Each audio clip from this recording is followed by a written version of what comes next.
Gentlemen, let me formally welcome you to Sidron Nigeria Limited-EDI Batch 31 training starting this morning. I hope you all rested well. If you did, then we thank God for that. And I hope you've also taken the time to do our pre-lecture quiz. We normally like to start our lectures with a pre-lecture quiz. And subsequently, we also try to do another one after to see the impact of the training.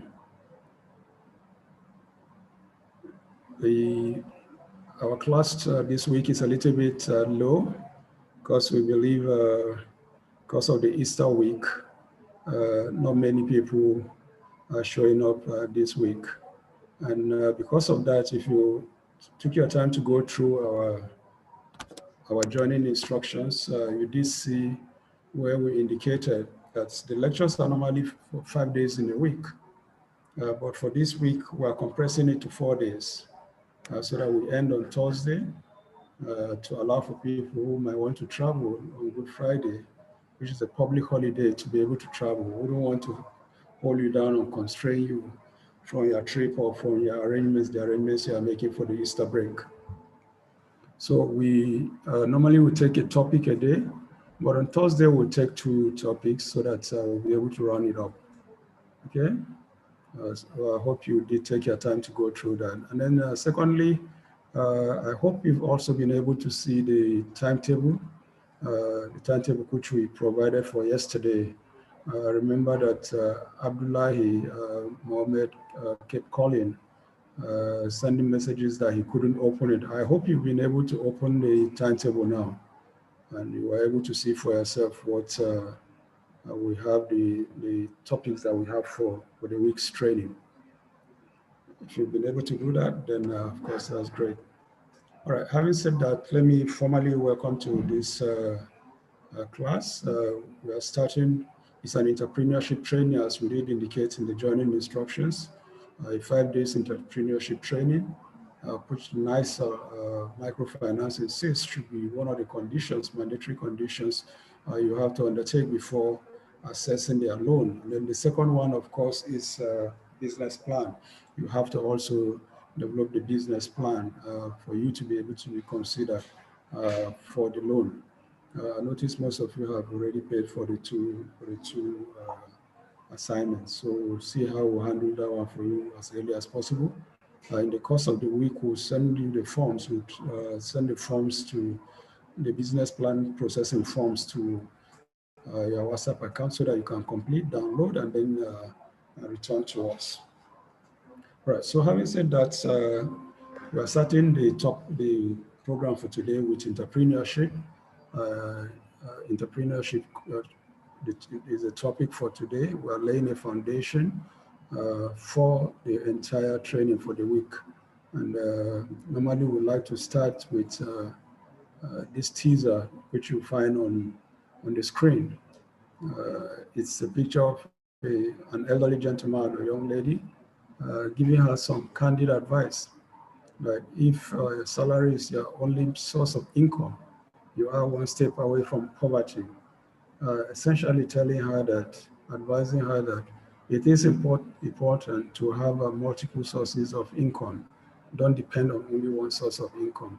Whatever it is that you do, whether you're in paid employment, public sector or private sector, it is important that you have multiple sources of income. That is the one way you'll be able to meet some of your expectations, because we all know the situation we have in the country across the world today. Inflationary trends all over the world is eating deep into the incomes of most workers. We know that in Nigeria today we have what we call the minimum wage. Our minimum wage in Nigeria is just about 30,000 naira monthly, and don't know how much any individual can be able to cope with that kind of amount of money on him. We are used to the refrain by Labour Congress that says that my take-home pay cannot take me home, which is saying in essence that the money that you have been paid is so small that it cannot take you home from your place of work. you know. Of course, because of the recent experiences we had with the COVID-19 pandemic, almost everything has been affected one way or the other by inflation. So today we find that our salaries are not able to meet our needs. The cost of all items in the market has gone skyrocketed. Okay, transport costs is gone high, increase in petroleum products up and down. Today you see filling stations jam-packed with vehicles. The next day is cleared because of so much uncertainties. You go to our markets, you can barely be able to buy the food you need for your family. Okay, rents are being increased here and there. Today I was just hearing the news that landlords and tenants are having challenges and flooding the tribunal because most tenants are not able to pay their house rents in full. They pay in half and default at the end of the day. So that's the kind of challenge that we have. Okay, so with that kind of scenario, we want to join this elderly gentleman also advising you that you should not depend on only one source of income. But the good thing really is that the fact that you have joined this training goes to show that even before we come forth with this advice, you have also chosen to toe down line by coming on this program, which means that you want to access a loan facility to try your hands at another source of income. And it is indeed a welcome development. As you start this journey, we wish you all the very best. And then, of course, we promise to partner with you to ensure that you make a success of it. So welcome on board. All right. Having said that, let's go to our topic for the day. Like I said, entrepreneurship and skills acquisition for Agsmeis. That is our topic for today. What we're trying to do with this topic is basically to lay the foundation for the week's training, for the entire week's training. Like I said, entrepreneurship, the course we're doing is entrepreneurship, which is different from vocational training. Entrepreneurship, of course, is basically on how to manage your business, manage small businesses or manage your business. So that is the whole concept of entrepreneurship that we are presenting today. While vocational training, of course, is hands-on training for those who want to go into some particular trades here and there. But this one is generally putting you through a management training on how to manage your business. And it's important that we lay the foundation for this course by taking first and foremost, determining first and foremost what entrepreneurship is all about. What is entrepreneurship? That's what this topic will try to address. What's entrepreneurship? What does it entail? Okay, what does an entrepreneur do? Who is an entrepreneur? So we try to break down the concept of entrepreneurship, what the entrepreneur does, who the entrepreneur is, and the rest. Okay, so those are the basic things that we'll try to do for this course. Yeah, and then skills acquisition for Agsmeis. What kind of skills do you require as an entrepreneur? And then, of course, the Agsmeis. What is Agsmeis? Okay, I'm sure you are already familiar with Agsmeis because the loan scheme, the loan we are trying to assess is the product of a scheme, which is Agsmeis. Okay, we'll break down the concept of Agsmeis. What is Agsmeis? We'll break down the various components. We'll let you know how the whole idea came about, and then what it intends to achieve. Okay, why the government is supporting that, why the Committee of Bankers and CBN are supporting that, and then of course we'll be able to break it down for you to have full understanding of what Agsmeis stands for. Okay, so that is basically what this topic we're presenting is all about. Okay, so what are the training objectives? The training objectives are one, to understand the Agsmeis loan scheme. Okay, what is the Agsmeis loan scheme? Okay. To expose participants to the objectives, components, and processes of achieving the goals of Agsmeis. Okay, what are the objectives of Agsmeis? Okay, why was it initiated? Why was the idea initiated? What does it intend to achieve? What goals does it intend to achieve? Okay, then of course, understand the concept of entrepreneurship. Like I said earlier, we'll break down what entrepreneurship is all about. Okay, you help me define what entrepreneurship is. You help me identify who an entrepreneur is. Are you an entrepreneur yourself? Okay, those are the kind of things, so that at least we'll have some basic ideas of what entrepreneurship It's all about what the entrepreneur does and who the entrepreneur is. To expose participants to the skills required for entrepreneurship. Here we're looking at what kind of skills do you require to be an entrepreneur, okay? What are the things you need to consider if you want to go into business, okay?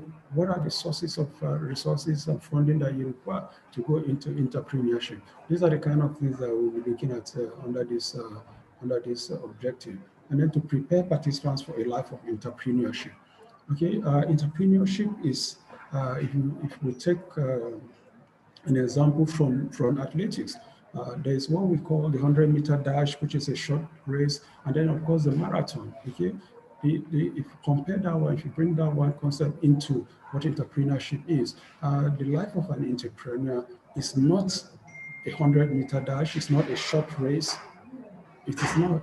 It is a lifelong race. It's a marathon, okay? Because you start from small with the objective of building big, okay? And then, of course, it's a continuous process that you continue to build on and on and on until you become a major corporation. We'll look at some of these major corporations that you see around today, okay? And you'll find that they all started as small entrepreneur ventures to become the major corporations, major companies that they are today. You'll be surprised by the time we mention some of the names of top corporations, top organizations, top brands today, and you say, look, this started as an entrepreneur, and that what you are trying to also start, the same also happened to those companies that are major corporations today. So as to encourage you to know that, look, when you start on this journey, it is a lifelong venture. It's a lifelong thing that you start, and then of course it bequeath to others who will continue with the rest. That is what entrepreneurship is all about. It's a lifelong venture that God willing should be able to postdate you in all of the endeavors that you make. Okay, right. Defining training outline. Let's look at the training outline now. These are the various issues that we'll be looking at for this particular topic. Okay, first we'll be defining Agsmeis, its objective, its components, processes of attaining its goals. Okay, that's what we'll try to do. Secondly, defining entrepreneurship.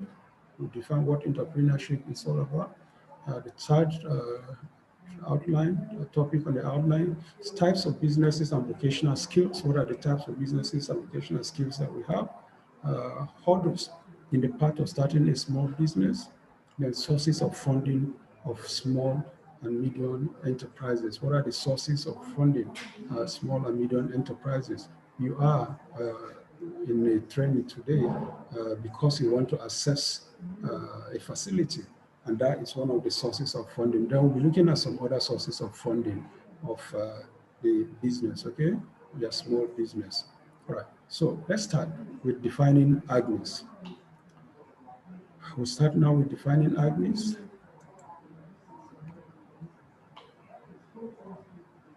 Right. Let's start with defining Agsmeis. What is Agsmeis? Agsmeis is an acronym. And we all know what an acronym is. An acronym is a word that you form by picking the first letters of the words in a sentence, okay? So for Agsmeis, Agsmeis stands for Agribusiness, Small and Medium Enterprises Investment Scheme. Agribusiness, Small and Medium Enterprises Investment Scheme, with AG representing agribusiness, SME standing for Small and Medium Enterprises, IS standing for Investment Scheme. Okay, so that's the full meaning of Agsmeis. I'm sure you have come across it when you were introduced to the whole idea of NISA microfinance giving out loans. The first thing that you come across is that it is an Agsmeis scheme. Okay, so that is the breakdown of the word Agsmeis, the acronym Agsmeis. So we're saying that the Agsmeis is an initiative of the Central Bank of Nigeria and the Committee of Bankers aimed at supporting the federal government agenda towards promotion of agricultural businesses and small and medium enterprises as vehicles for sustainable economic development and employment. Okay, so we're saying that basically that the Agsmeis loan scheme is an initiative of the Committee of Bankers and the Central Bank of Nigeria. Okay, and of course the whole essence is to support the federal government's agenda. And what is the federal government's agenda?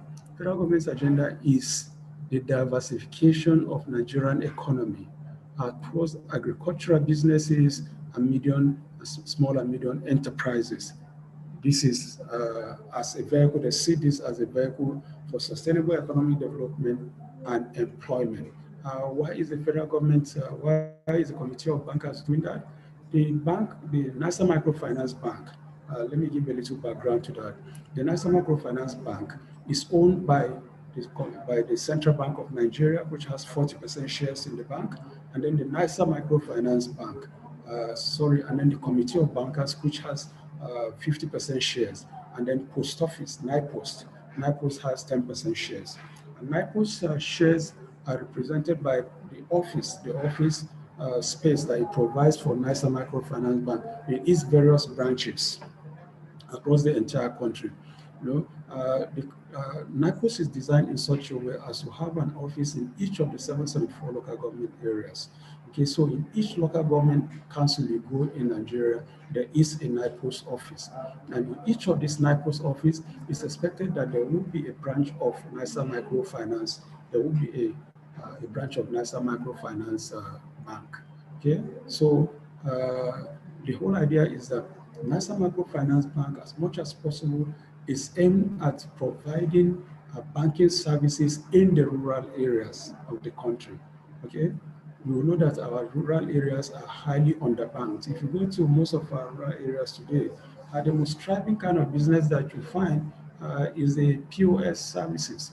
They have actually taken over the services, the functions of banks in those communities.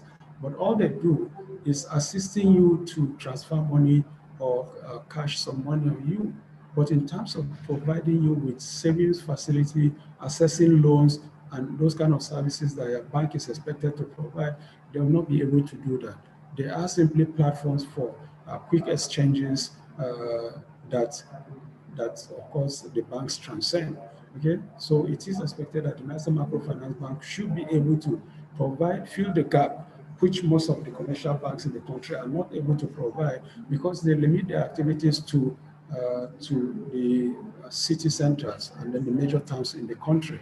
Okay, so in terms of the federal government's agenda of diversifying the economy, we are all aware that Nigeria's economy is mono economy, which is to say that it is dependent on just one main source of income, and that is the oil sector, the oil industry. Okay, the oil industry provides about 95% of Nigeria's export earnings, and over 70% of government revenue comes from the oil sector. Okay, but that kind of overdependence comes with its own problems. Where a country is overdependent on only one source of revenue, it means that the moment you have any challenge around that source of revenue, then you are bound to have a problem.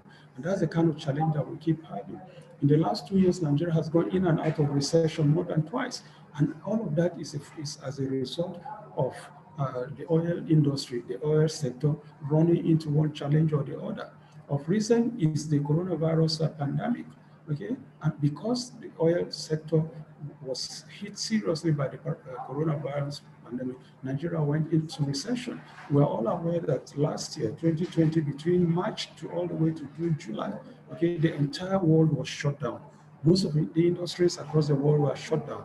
Most of the economic activities in the world were shut down. Most industries, or almost all industries, were shut down. In fact, countries simply shut their doors and no businesses were taking place. People were locked up in their houses for over 3 months, okay? And then the lockdown was not just only peculiar to Nigeria, it was the same across the world. So people were not leaving their homes in the first place, talk less of going to work or opening factories to produce. And we know that all the industrial base that we have in the country is run and dependent on the oil sector. Oil provides the engine, the power to run most of these industries. And the moment the businesses were shut down, industries were shut down, it means that there was no oil being supplied to any of these industries. We saw pictures across the world of oil tankers, crude oil tankers, lining up the ocean routes, okay, not being delivered anywhere because the entire world was shut down. So one of the effects of this shutdown, economic shutdown, was the fact that those who were dealing, whose main sources of income was the oil sector, had a problem. We saw international airports. Of course, we're aware that international travels, air travels, was also totally shut down. We saw international airports where planes were lining up all over the place, no movement whatsoever. Okay, recently, only just a few days ago, we saw the statistics of the aviation industry. Most of the major aviation hubs in the world are shutting down their businesses. Many of them are putting their planes, virtually stopping the flights of many of their airlines. Pilots are losing their jobs all over the world. Okay, so this up to today is part of the effects, part of the side effects of the COVID-19 situation. Up to today, countries have not opened up.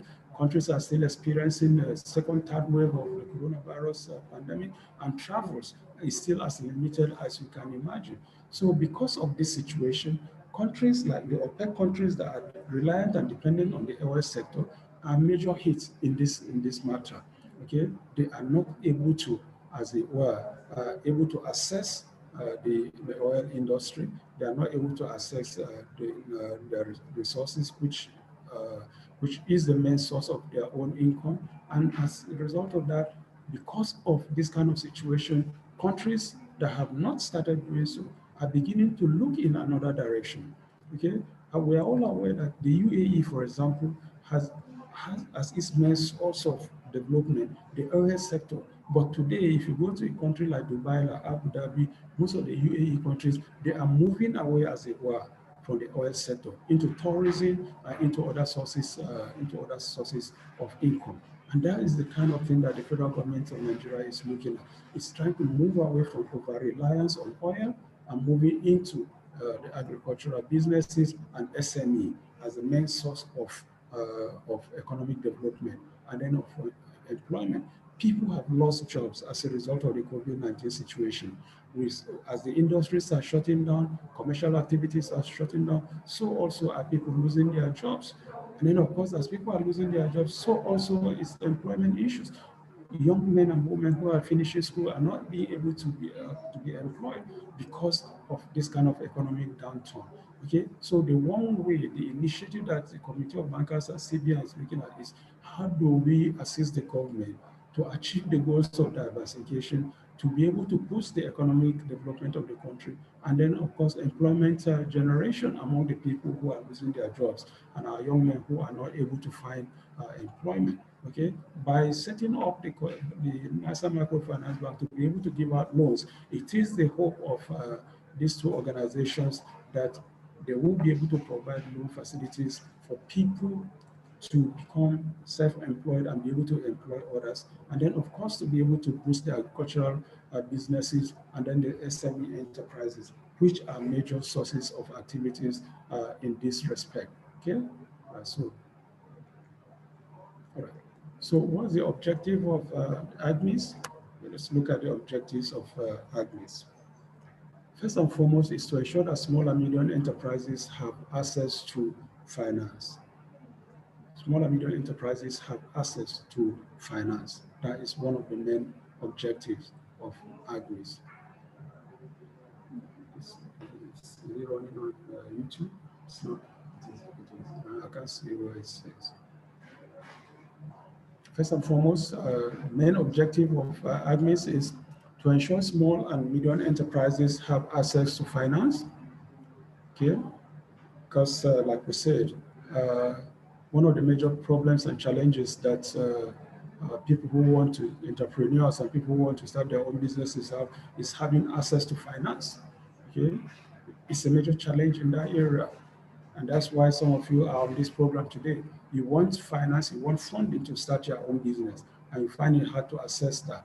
if you go to the bank today and you want to collect a loan for your business, the amount they charge as interest rate is so prohibitive that it discourages you. When you are being charged between 26 to 30% as interest rate, what kind of business are you likely to do to be able to attain that goal?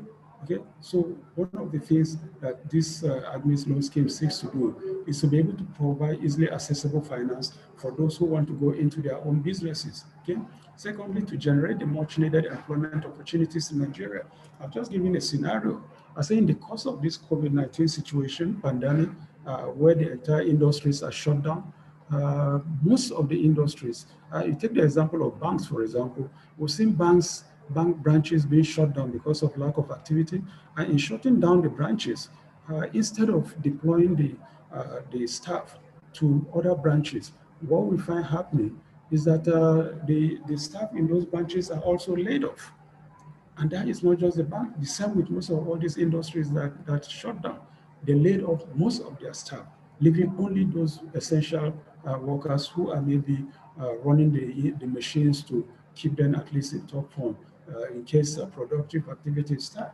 If not, most of the industry shut down and they laid off their staff. Most of the banks also did the same. Okay, and then of course we have the scenario of young graduates who are leaving school, graduating after their NYC.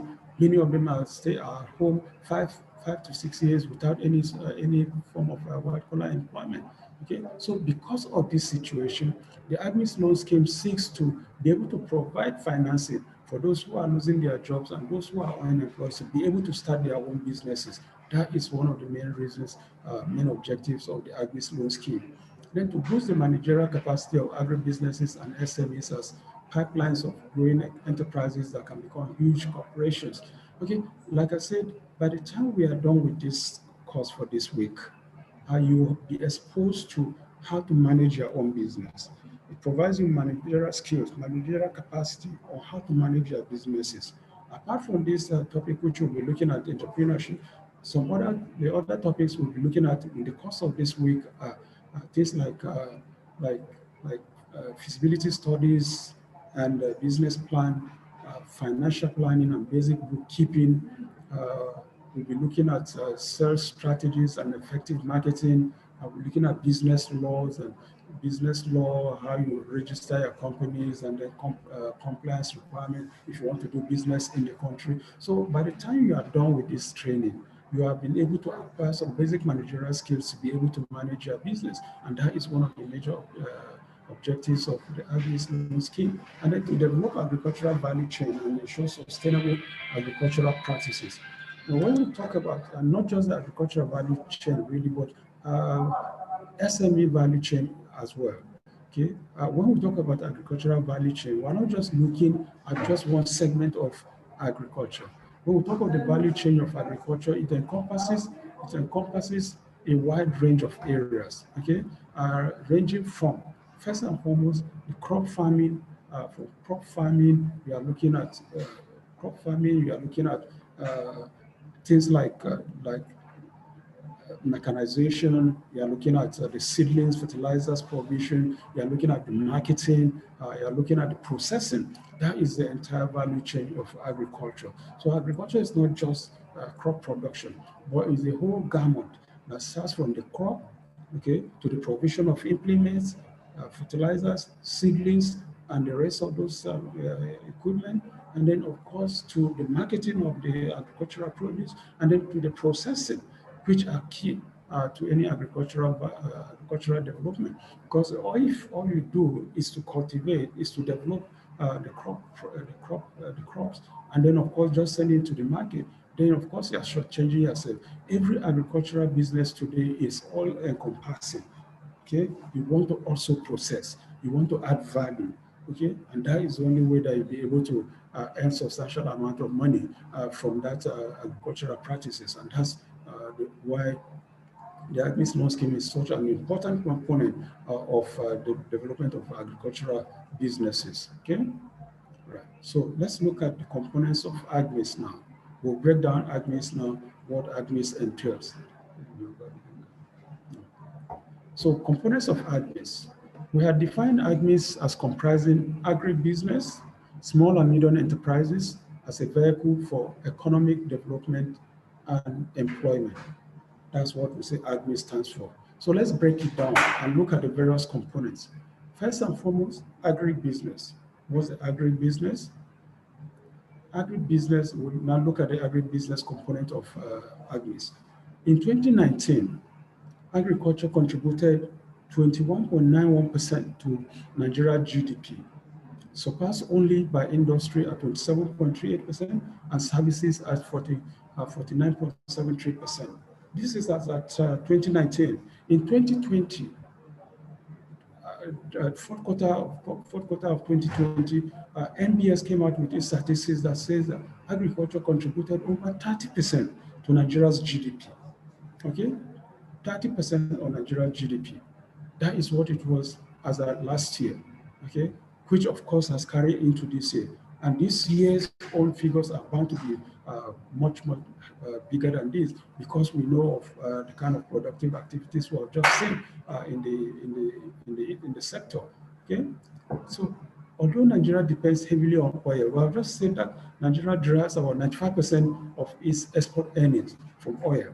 Okay, and over 70% of its government revenue also from the oil sector. But despite Nigeria's overdependence on oil, on the oil sector, Nigeria is still predominantly an agricultural society, with approximately 70% of the population engaged in agricultural production at subsistence level. Okay, and of course, despite the fact that the oil sector provides this percentage, in terms of GDP contribution, the oil sector contributes less than 10% to Nigeria's GDP. Okay, as at 2015, it contributed just 9%. As at 2016, it contributed only just 8%. And as at fourth quarter of 2020, the NBS statistics also showed that the oil sector still contributed just about 8.6% to Nigeria's GDP. So when you compare it to what agriculture provides, you find that agriculture far surpasses the oil sector in terms of GDP contribution. Okay, so it is this trend that the government wants to leverage on with its renewed focus on the agricultural sector in an attempt to diversify the economy from oil. What we're saying basically here is that the trend in agriculture, the very high percentage contribution to GDP, okay, moving from 21.91% in 2019 to 30% in 2020, compared to the oil sector that is less than 10%. It is this trend that the government wants to leverage on. Government wants to use this as a stepping stone to effect the diversification which it seeks to do from oil to the agricultural sector. So it is this trend also that informed the government, the current government's effort and devoted energy to initiatives like the Entrepreneurial program and now the Agsmeis loan scheme. Okay, I'm sure we're all familiar with the Entrepreneurial program. The Entrepreneurial program is another CBN scheme, but this one is targeted at rice production. It's targeted at rice production. Here, the CBN lends money at very low interest rate to rice farmers, okay, and rice millers, and those who want to go into rice production, okay. So because of this, we see that in Nigeria today, many of the states like Kebbi, Anambra, Ebonyi, Benue, Lagos, Ogun, and Bauchi, and a host of other states. In fact, lately, just last week, we saw the revolution going on in Gombe State. The entire Northeast region had produced something in the range of about 13 pyramids of rice, which the president went to commission. And these pyramids was about 200,000 bags, 200,000 bags of 50 kg bags of rice per pyramid, and 13 of them. So you can imagine the amount of rice being produced in the country today. We know how much the country was spending on importation of rice in the last few years. Most of Nigeria's foreign exchange earnings had gone into payment for the importation of rice, until the current government came and then put its foot down and said, no, we have to produce what we eat. There is no way that we can continue as a country to continue to spend so much money on the importation of rice, empowering, as it were, countries like Thailand, like Myanmar, Bangladesh, Pakistan, and India, and then the Far East countries, when we also have the land and the resources to be able to produce our own rice. Nigeria was fully dependent on rice importation, all manners of rice. Some of them over 5-10 years old in their silos were being imported to Nigeria. Most of them treated with all manners of preservatives. The poison and all of it were being brought to Nigeria for people to eat. Okay, when we can as well produce our own rice as fresh as possible to be able to feed our population. And that is what drove the Anchor Borrowers program.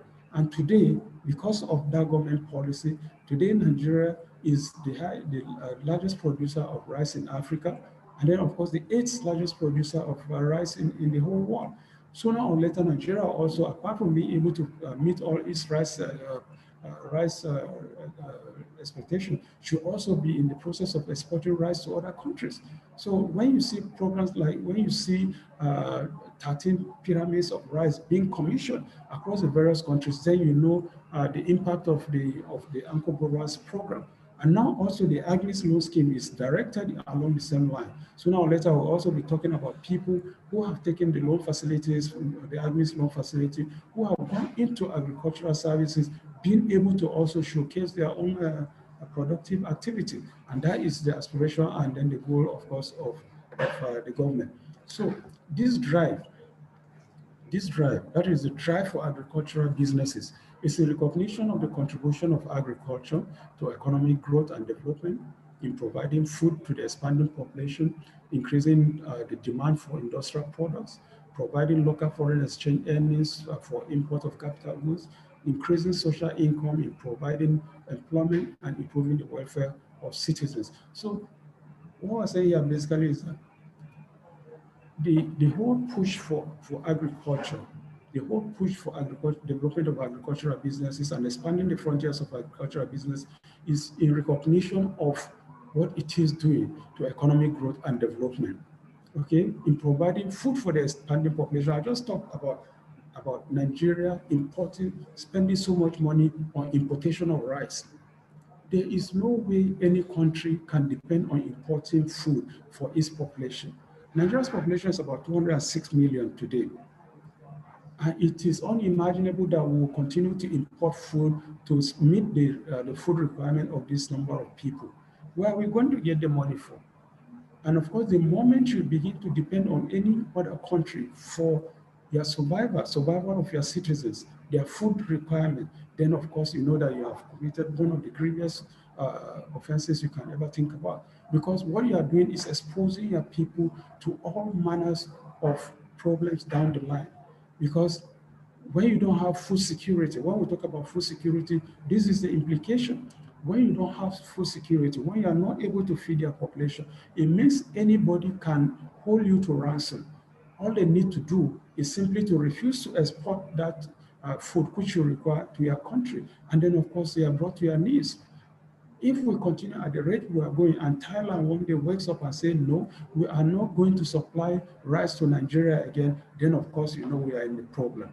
So every country aspires to be able to feed its people.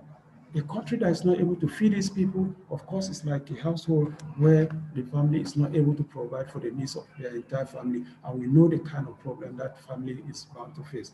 Okay, so promoting agricultural businesses is one of the first priorities and one of the greatest reasons of government being able to feed its own people. And of course, as you go in along with these agricultural businesses, then you are also able to provide the industrial needs, because agriculture provides some of the basic raw materials for the industrial activities of our country. Okay, it's also, as you export agricultural produce, process agricultural produce, you are also able to earn foreign exchange earnings, which you also use in importing capital goods for your manufacturing sector. And of course, we see also the increase in social income and then providing employment. So the whole gamut of the agricultural businesses is intertwined, okay? Providing food security, okay? Providing raw materials for your industrial sector, and then of course, in the local foreign exchange you are able to earn, and then which you also use in importing of capital goods for your own activities. All of these are part of what agriculture is able to do for citizens of a country. Okay, so it is these gains that explain the need to support the growth and expansion of agri and agro-allied industry and its associated value chain. So the gains from the agricultural businesses, the gains from supporting agri-businesses is, of course, why the Committee of Bankers and CBN are supporting the expansion of the agri sector in the country today. Okay, so let's look at the second component of Agsmeis.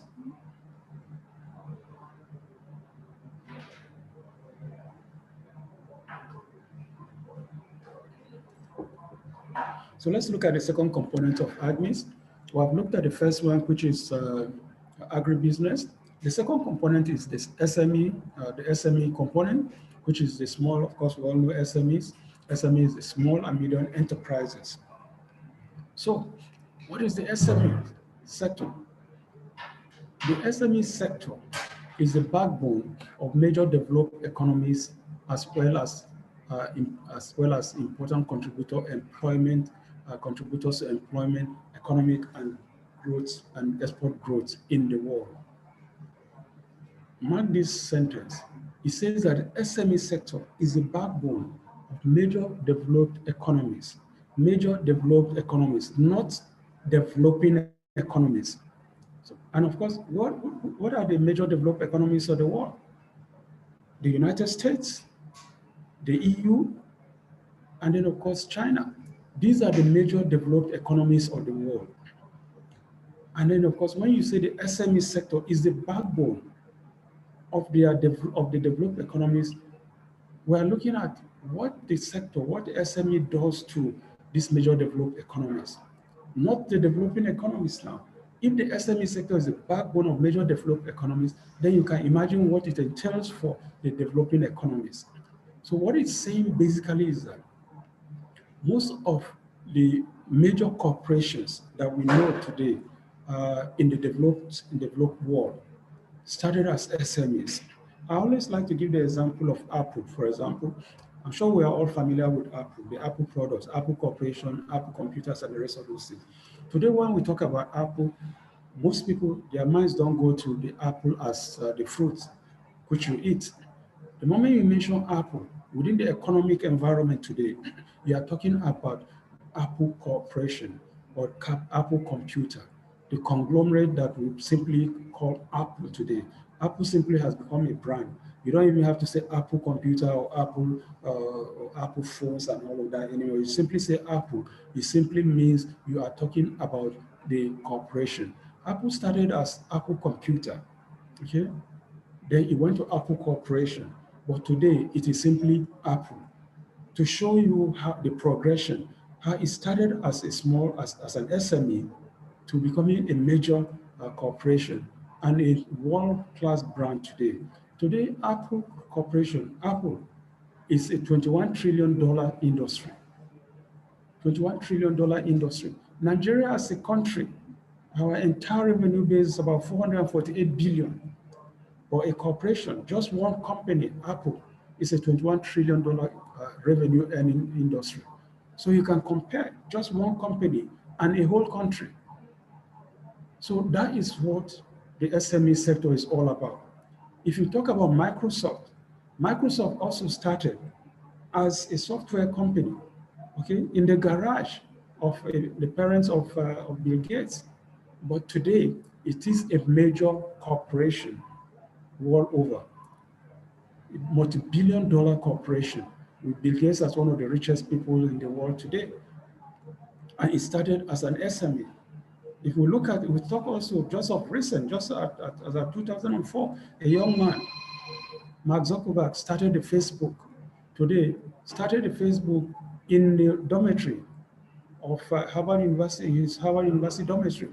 But today it's a $6 billion company, okay, with over 2 billion users.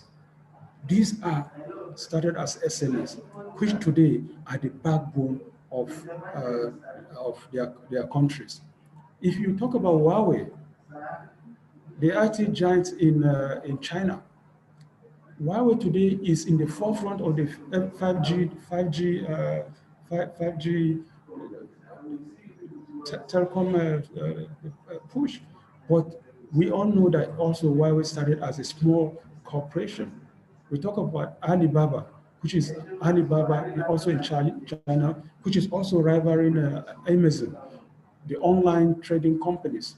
So we see how these companies started as SMEs, but today they are the major backbones of their countries. So when we talk about SME sector, when we see their potential, then we know why the federal government, why the Committee of Bankers and CBN are promoting the SME sector. So according to the Nigerian SME survey by PwC 2019, in Nigeria, SMEs contribute 48% of national GDP. 48% of national GDP. They account for 96% of businesses and 48% of employment. While the oil company, remember, have it at the back of your mind, the oil company, which contributes about 95% of export earnings and then 70% of government revenue, contributes less than 10% of GDP. Meanwhile, the SME sectors contribute 48% to national GDP. So this is massive. SMEs in Nigeria consist a total of about 17.4 million businesses. Okay, they account for over 50% of industrial jobs and then nearly 90% of manufacturing sector in terms of enterprises. Okay, when we talk about manufacturing sector today, the manufacturing sector that we have in Nigeria today is not a major manufacturing sector that we used to know in the 70s and 80s. All that one has broken down. Back in those days, in the 70s and 80s, Nigeria was producing cars. You had Peugeot being produced in Nigeria. You had Volkswagen being produced in Nigeria. You had trucks. You had Caterpillars being produced in Nigeria by Star, okay, by Amanco buses. Today, none of those things happening. Our batteries for our cars were being produced in Nigeria. Tires for our cars were being produced in Nigeria. But today, all of those major manufacturing activities have moved to places like Ghana. So when we talk about manufacturing activities today, we are talking about small scales, small and medium enterprises manufacturing, and 90% of that sector is SME based, 90% of it. So the major manufacturing that we have in Nigeria today, you can count them at their fingertips. If you go to Ikeja industrial area today, they have all been taken over by churches, and those used to be the hub of manufacturing in Nigeria. If you go to Kakuri area in Kaduna, where you had the textile industries, all of them are overgrown by weeds today. In fact, car factories are taking over the place these days. Okay, so when you talk about major manufacturing, it's almost zero in Nigeria today. It's barely about 5 to 10%, but most of the manufacturing taking place in Nigeria today are SME based. And that is what this section is talking about. Okay, 50% of the industrial jobs are SME based. According to the NBS, Nigerian Bureau of Statistics, in collaboration with SMEDA, the SME sector in Nigeria is strategically positioned to absorb up to 80% of jobs, improve per capita income, increase value addition to raw materials, improve export earnings, enhance capacity utilization in key industries, and unlock economic expansion and GDP growth. So it's saying that basically that if we build the SME sector to where it is supposed to be, it can absorb up to 80% of the jobs. We're talking about unemployment in Nigeria today. But it says that if we are able to develop the SME sector to the level that it should be, 80% of these jobs, unemployment that we're talking about, will be provided by the SME sector. What this is saying basically is that if we are able to provide the resources, the finances to people in the country, instead of most of the people roaming the streets unemployed, by providing the resources for them to start their own businesses, most of these people, most of the unemployed Nigerians, young unemployed Nigerians, those who are losing their jobs, will be able to provide employment of over 80% of the employment opportunities we need in this country. Because it's expected that if you are able to access 5 million naira of this Agsmeis loan scheme, you should be able to employ one person. If you're able to access 10 million naira, you should be able to employ 2 people. Okay, and if up to 10 people are able to do that, then of course, you know the multiplier effect of the employment you are able to generate.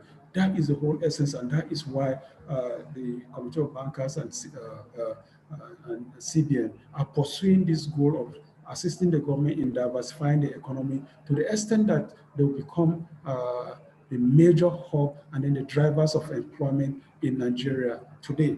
So it is this potential, that's the potential for employment, potential to diversify the economy, which the government wants to exploit and expand. But you realize that there exists a missing middle, which is that SMEs still find it hard to access funds. So we're back to where we started.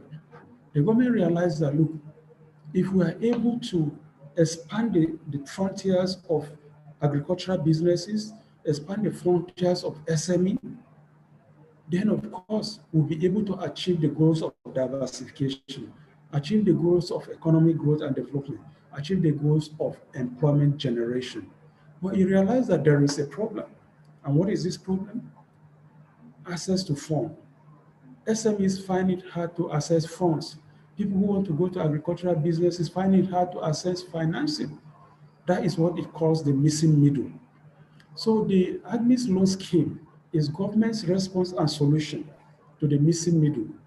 Government is not saying, committee of bankers and then the CBN are saying that, look, the missing middle is a challenge. That is, how do we access funds? So the Agsmeis loan scheme, which they came up with, is the response, is a solution to this missing middle, to this lack of access to funds. So it came up with the idea of setting up the national microfinance loan to be able to provide easily affordable funds, okay, to people who want to go into agricultural business, who want to go into SMEs, because they know that where these two are provided for adequately, then of course they'll also become the major backbone to Nigeria's economic development and growth. So like what is happening in the developed world, if we're able to develop the agricultural businesses and the SME sector, then Nigeria's own economic growth will be assured. The SME sector will also become the major backbone to Nigeria's economic growth and development, just as it is for the developed world. Okay? All right. So we have come to the end of the first section of this paper. Before we move to the entrepreneurship, to discuss what entrepreneurship is, we'll open the floor so that if you have any questions you want to ask in this section, you can ask the question quickly so that before we proceed. So we'll open the floor now and then we proceed with that.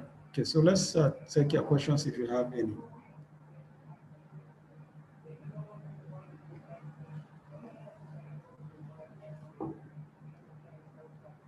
Hello, Madam Gift, you have a question? Abdullahi Akintayo, if you have any question, please unmute your mic and ask. Yeah, Akintayo, you are unmuted. You have a question? Yeah, good afternoon, everyone. Good afternoon, Nobody hears me? We're not hearing you well. Can you speak out? Go closer to your mic. Okay. Good afternoon, everyone, and good afternoon, Mr. Moderator. Yeah, good afternoon. Yes. So far, so good.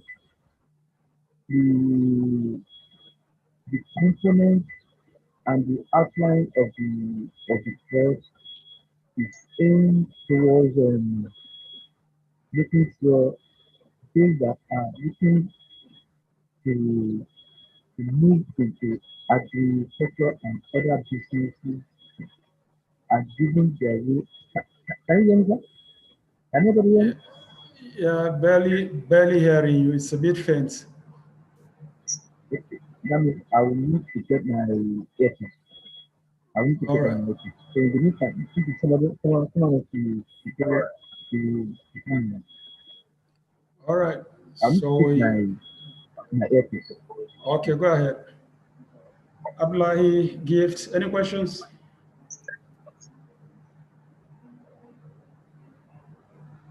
No question from Gift. Abdullahi, no questions from you?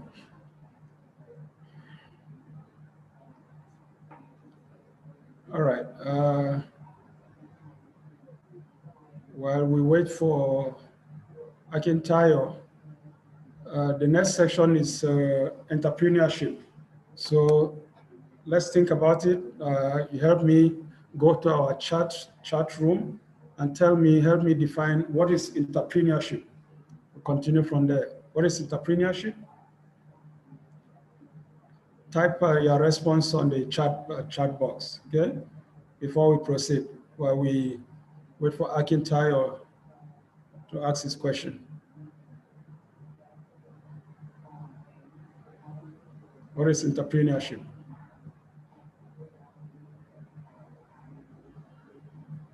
Abdullahi, Gifts, Akintayo.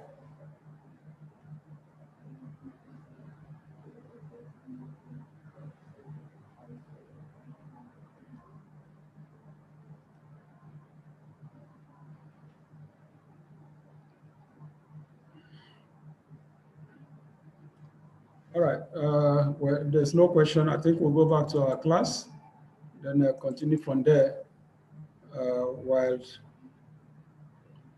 we expect your comments.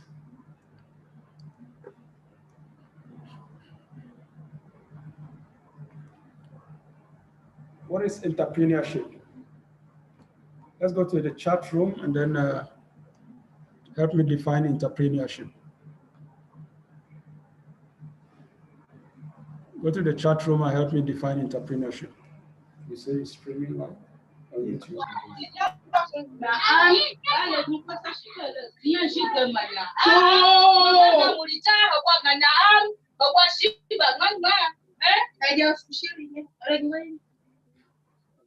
Now you have a question? Okay, yes, I'm mute.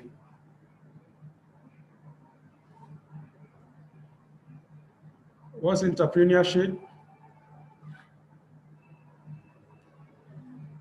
I'm waiting. Go to the chat room and help me define. Abla, you have raised your hand. Unmute your mic and then ask your question. Unmute your mic, Abla. Unmute your mic. Okay. Okay, go ahead. Are you hearing me, sir? Yeah, I can hear you. Go ahead. So I don't know, my battery's about to shut down. I don't know whether the meeting will continue before I charge my battery. Okay. Yeah, we are continuing. You charge your battery and then you can come up and meet us. Okay, sir. All right. You don't have Thank any you, questions? Sir. I have a question, but my battery is just about to shut down, sir. Because if I ask the question before you explain it, my battery will be shut down. All right, go ahead and charge your battery. Okay, thank you, sir. All right. Yes, sir. All right. Yes, sir. Thank you. Thank you.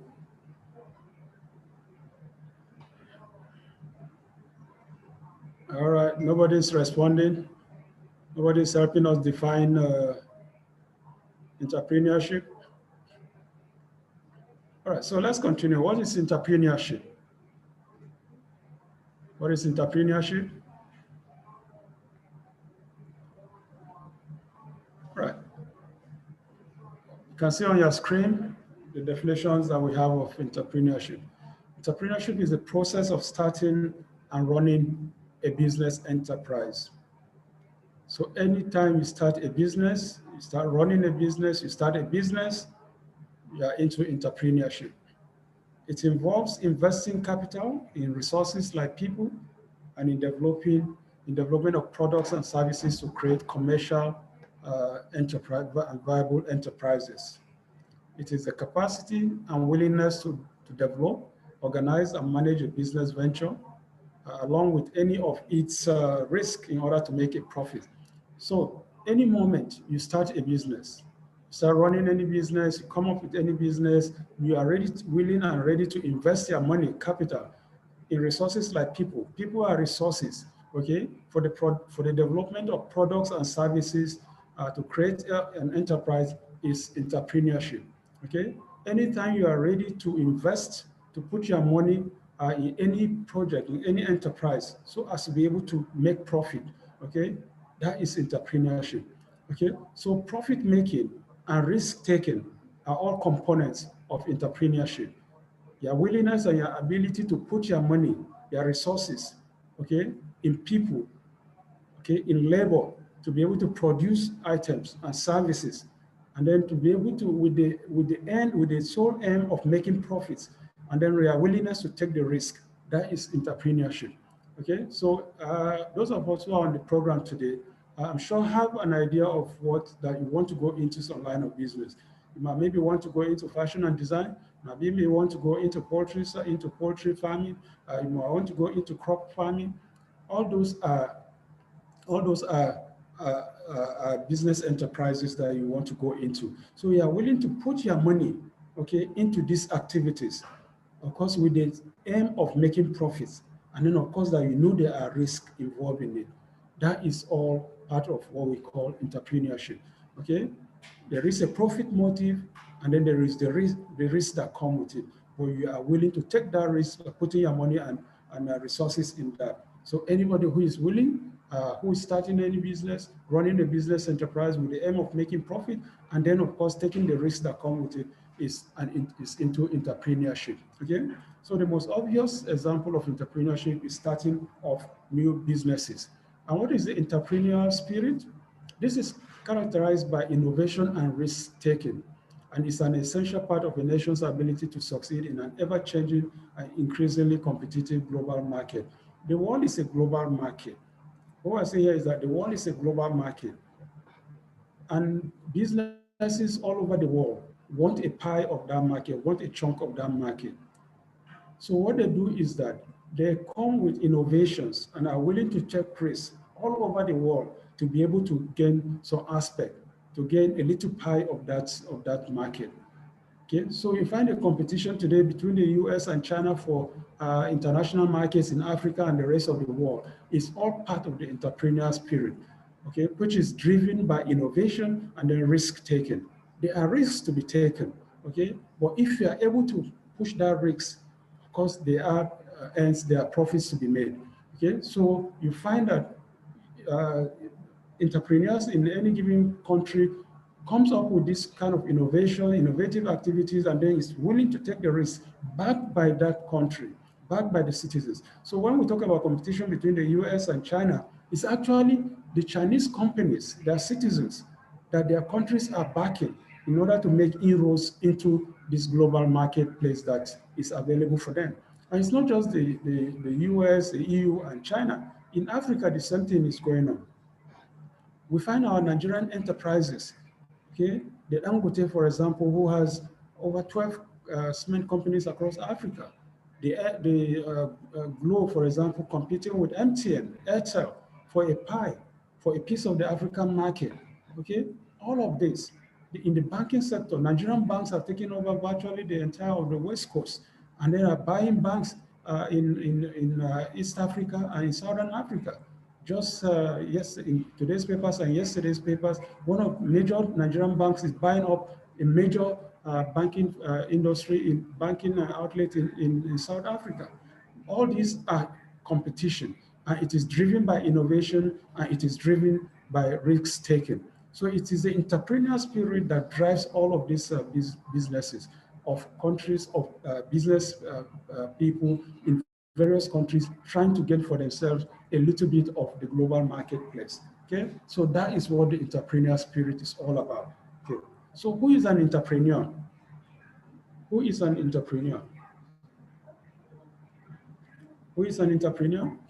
An entrepreneur is a person who takes the risk or investing his money, his time, passion in development of a business or several business enterprises. That is what an entrepreneur is. You that are on this program today, you want to start a business. You want to develop a business enterprise. And your willingness to invest your money and time and passion in that business, okay, makes you an entrepreneur. And then, of course, the end motive, of course, is profit making. So for you to be able to make that profit, you are willing to take all the risks that there is in investing your money, your time, and passion for the development of that line of business. That is what an entrepreneur is all about. You are an entrepreneur. That's what makes you an entrepreneur, okay? A definition that resonates very well with me is this one by Reid Hoffman. It says an entrepreneur is someone who jumps off a cliff and builds a plane on the way down. He jumps off a cliff and builds a plane on the way down. By jumping off, we all know what a cliff is. A cliff is a high mountainous place with a big ravine down the line with maybe water flowing underneath. So anybody who is willing to take that risk, because jumping off a cliff is a risk. If you jump off any cliff that's, as I've just described, the chances are that by the time you get to the ground under the ravine, you are all smashed up and broken in pieces. So anybody who jumps off a cliff is taking a risk. Okay? And if by the time you jump off that cliff, by the time you've taken that risk, and then you achieve your goal, which is the literally building of the plane, then of course you are an entrepreneur. So it's an extreme definition of an entrepreneur, but it represents basically what it says. It's a literal saying that anybody who is willing to take the risk to achieve his goal is an entrepreneur.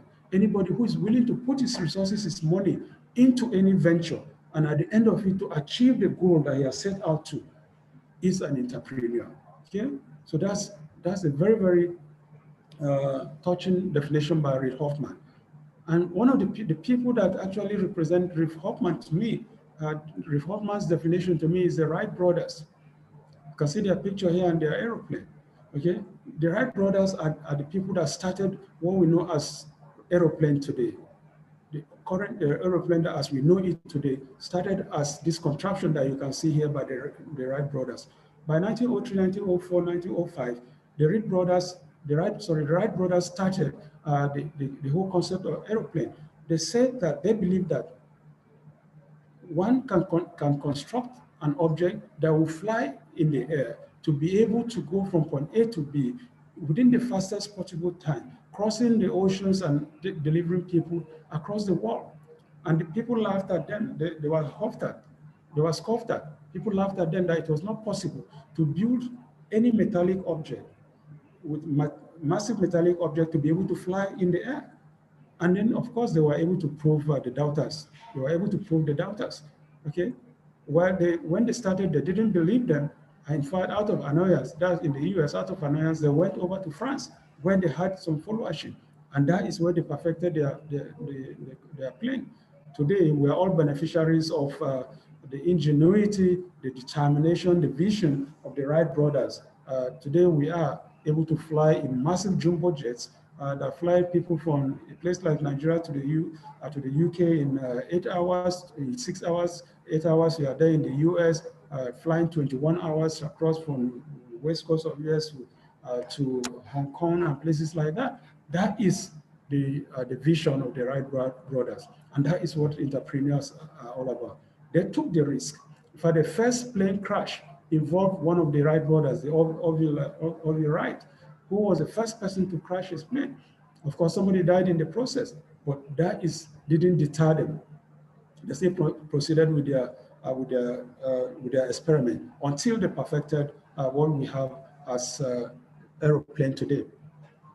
On the screen, you'll see the picture of Elon Musk. I don't know how many of you are familiar with Elon Musk, but Elon Musk also represents a modern day entrepreneur who is willing to jump off a cliff and at the end of it be able to build a plane. Elon Musk is the founder and CEO of SpaceX. SpaceX is an aerospace building company that builds rocket engines, okay, that power people to space, okay. His aspiration is to be able to build an aircraft that will take people to Mars, to colonize Mars and reside in Mars. Okay, but for starters, he intends to be able to carry tourists to outer space. Today, he has succeeded in achieving that aspiration because he has taken 2 sets of people, astronauts, to the International Space Center in the orbit already. Currently, about 4 of his astronauts are still in orbit in the International Space Center, where they will be for the next 6 months. They've spent close to 3 months so far already. Okay, and Elon Musk today also is a pioneer in the field of building electric cars. Okay, and we know that the world is going in the direction of electric cars. Because of carbon pollution, because of climate change issues, the world is moving away from fossil-driven cars. That's cars driven with petrol. Okay, that's why we're saying that in the next 20 to 30 years, most of the cars in the world will be electric driven. And people that like Elon Musk are championing the cause. With Tesla, I'm sure you've heard about Tesla today. Today, Tesla is the fastest selling car in the world, with over has made over $800 million in terms of revenue from the sale of Tesla. Okay, we know that most countries today, in China especially, where they have challenges of air pollution, carbon monoxide pollution, ozone layer depletion, and all of these issues related to climate change, are moving away from fossil-driven cars to electric cars. Okay, BMW has said by 2030, 50% of its cars driven in Europe will be electric-driven cars. And by 2050, they expect that 100% of their cars in Europe will be electric-driven cars. So that is the direction that the world is going. So when Nigeria talks about diversification from the oil sector, okay, to the agribusinesses and SME, it is also thinking along that same line. Okay, when Dangote is building a refinery that will be churning about 650 liters of fuel on a daily basis, people are asking, have you done your projection enough for the next 20, 30 years? Or do you hope to be able to recoup your money? It's investing over $10 billion in this company. Are you likely to recoup your money before that period, which is still a challenge there, really? Okay, because while the world is moving away from the fossil oil, and you're investing that kind of money in fossil oil, then of course you must have done your maths well. If not, you will be thinking about some other areas like solar, provision of solar panel, or gas companies to power our vehicles, which is also an alternative because it does not generate carbon monoxide in the atmosphere. So these are some of the issues that people are looking at when they talk about the new direction for world in terms of automobile and all of that. So when we talk in Nigeria today, when people talk about our oil and all of that, I mean, people simply scoff at them because, like it or not, the oil in the ground in Nigeria in the next 20 years will be as useless as anything else that you can think about. So the earlier we begin to think about what we do with the money coming in from oil, instead of squandering everything on recurrent expenditure, the better for us. Okay, the earlier we begin to spend on capital projects that will become, that will be able to generate more resources for us going forward, the better for this country. And that is what people like Elon Musk are championing. And of course, we hope that Nigeria will also be able to take a cue from that. So what does an entrepreneur do? Okay, we've defined entrepreneurship, we've defined who is an entrepreneur. What does an entrepreneur do? As an entrepreneur, what do you do? Okay, an entrepreneur identifies a need that no existing business addresses and determines a solution for it. That is basically what an entrepreneur does.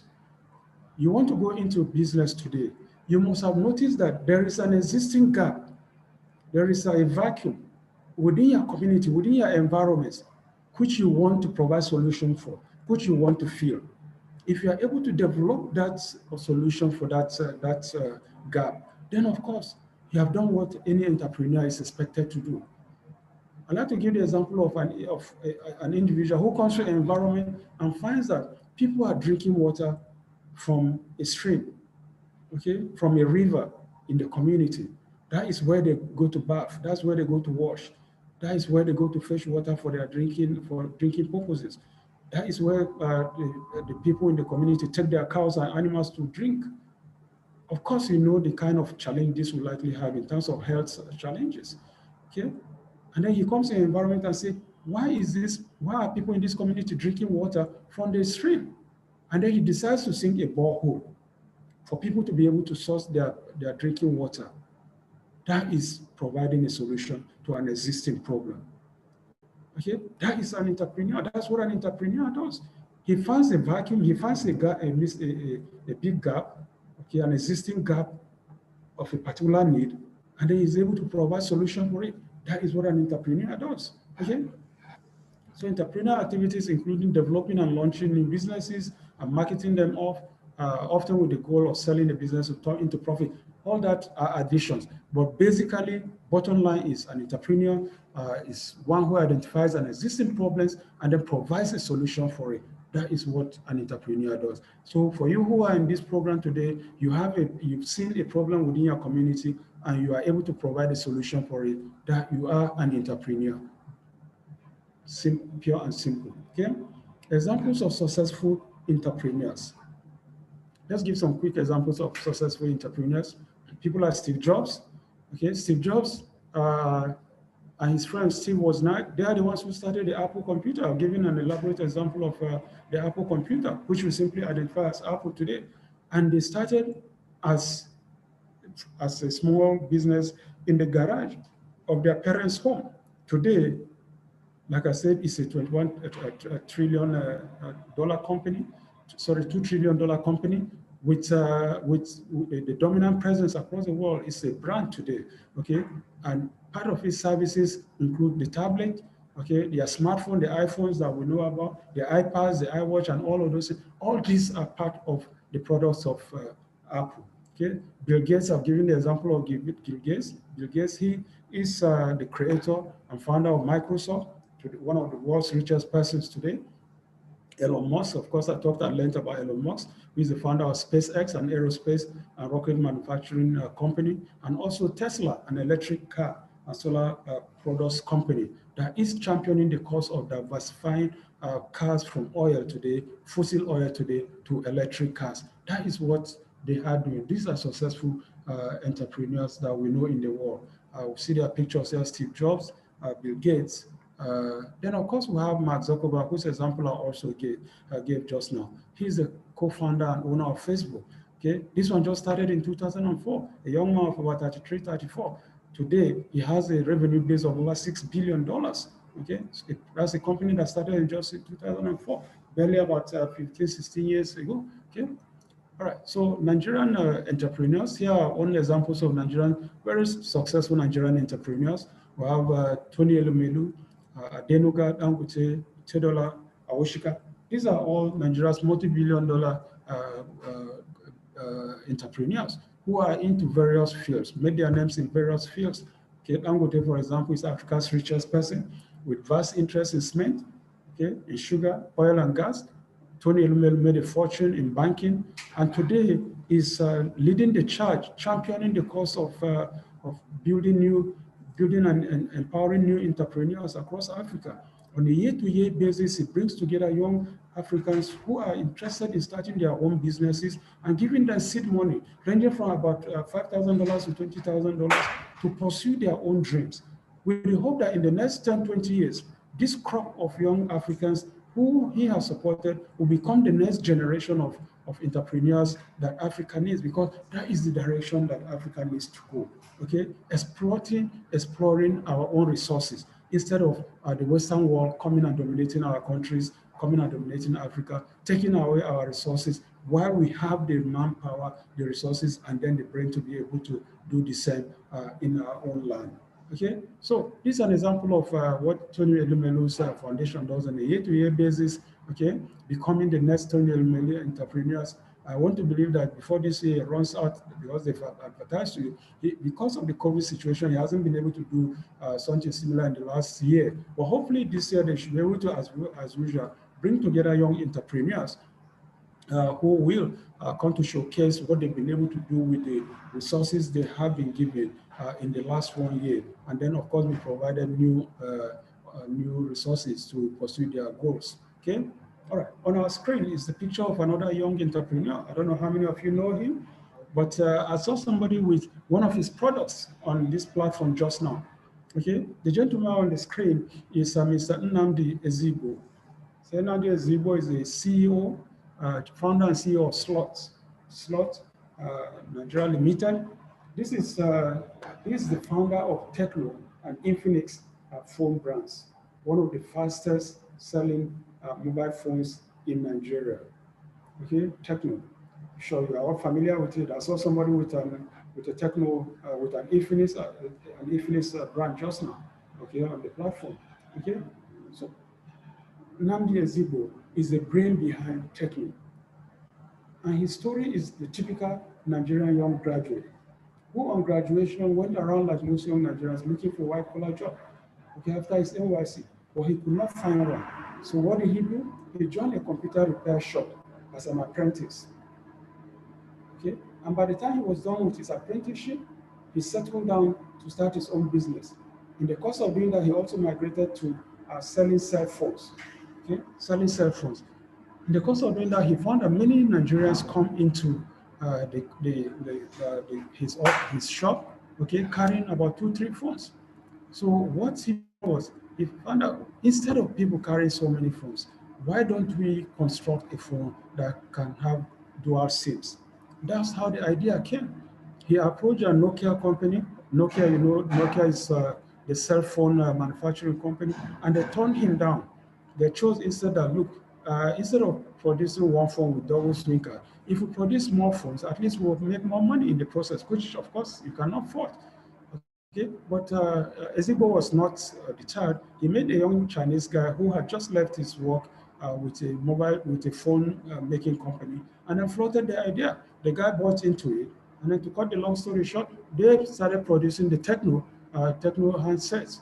Okay, and then of course the market continued to grow, and then of course they went ahead to start producing the Infinix also, which are very, very easily affordable phones that are targeted at a specific market segment in Nigeria, and then they are making a whole lot of inroads, satisfying the basic need of smartphone services, and then of course competing favorably with such smartphones like the iPhone and Samsung and the rest of those international phones that come into the country. So that is what an entrepreneur does. He saw the gap in it, and then of course pursued it to achieve his goal.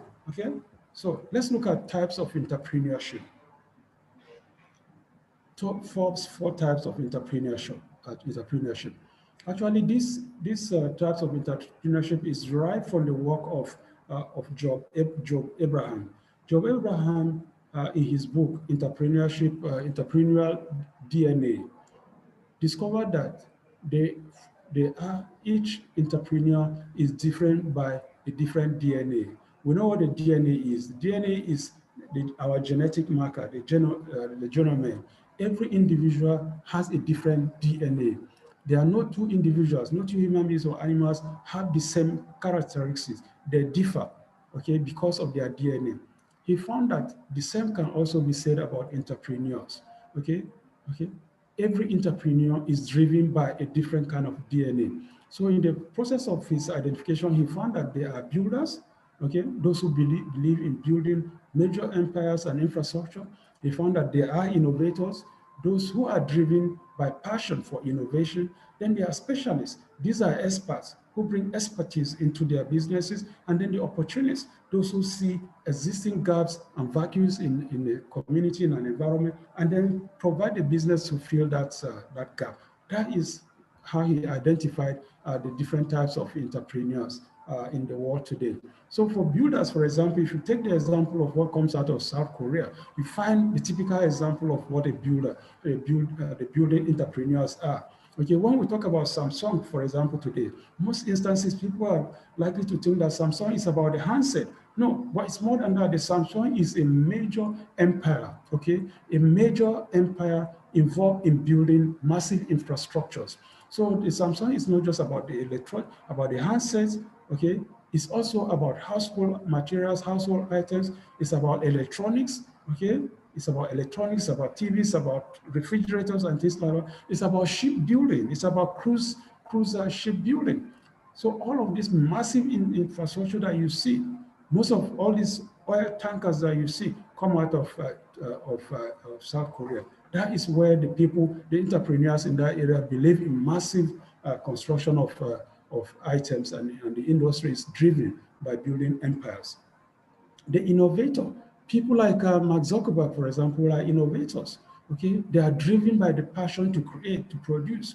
Okay, they tell you that, look, the passion, what drives them is creating new things for mankind, not just the money, but developing new things for mankind. Whatever it is they will produce to be able to improve the life of mankind. The specialists are represented by people like Bill Gates, for example, who are extreme experts, okay, who bring their expertise into various fields. Bill Gates started with IT, building the Microsoft empire. Today, he has moved away from IT into medicine. Today, he's at the forefront of vaccine development in the world today. And when he discusses vaccine issues, you begin to wonder if he is a medical doctor. But he's not. But that is what the specialist is all about, okay? Bringing his expertise into whatever he is interested in, whatever he touches. And then, of course, the opportunities. I've given the example of Nnamdi Ezigbo, for example, who saw the gap in Nigeria in people carrying several handsets. And they said, no, why don't we develop a handset with dual SIM card so as to reduce the burden of people carrying 2-3 handsets at a time? Okay, he saw the gap and then he filled it. That is what an opportunist does. Okay, so I hope that tries to explain the concept of the types of entrepreneurs that we have. Okay, let's quickly look at the types of businesses for consideration. There are several types of businesses that an entrepreneur can consider going into in Nigeria. Okay, we'll look at it. I want to believe that you have all made up your mind the kind of business you want to go into. But let me list out also some other types of businesses which are also available and which the bank supports. Maybe it will be of some help for you. Maybe you want to change your mind at the end of it when you see these new businesses. Okay, all right, fashion. The types of businesses that we have for consideration. I don't know which area you have chosen, but these are other alternatives which you might want to look at. Fashion and design, for example, this is a massive industry in Nigeria today. Many young men and women are going into it, and we know how fashionistas Nigerians are. Until the COVID situation, we know how on a week-to-week basis, Nigerians are churning out all manners of fashion items, which is making a whole lot of inroads and making its mark in the world. Then, of course, farming, which is agriculture. It's a massive sector where the bank is trying to promote diversification. Small-scale manufacturing, we have catering. Catering, of course, involves hospitality, eateries, restaurant, okay, which is another massive field. We know what this sector entails. Feeding, eating is a major item of in any community. People have to eat, so there's no way you'll be able to lose that. Buying and selling to the extent that you are adding value to the whatever it is that you are buying to sell, and not just simply buying and selling items, but value addition has come into it. Event management, this is another major sector in the country today. Animal husbandry, that's promoting the keeping of animals in ranches, in poultry pegs and the rest of this, instead of allowing our animals to roam around the fields and farms of people and causing all manners of crisis. School businesses, daycare, nursery, photography, publishing, dry cleaning, cosmetics and beauty, services, health services. All these are various types of businesses for consideration. Then others, of course, are vocational skills for consideration: electrician, plumbing, carpentry, and masonry. All this, of course, in the construction industry, we have a dearth of it in Nigeria today. So these are things that people can consider going into, setting up a vocational institution where they can train and provide these kind of services to people in the country.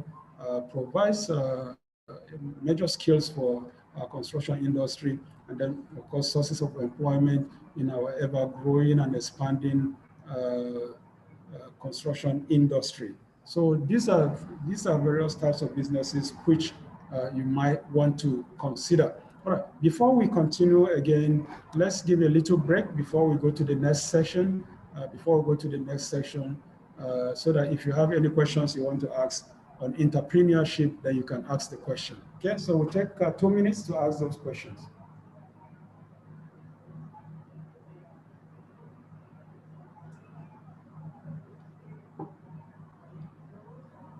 You have any question? All right, Gift.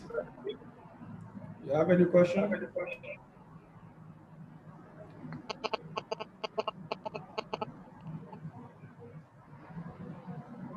Akintayo, do you have your headphone now? You want to ask your question now?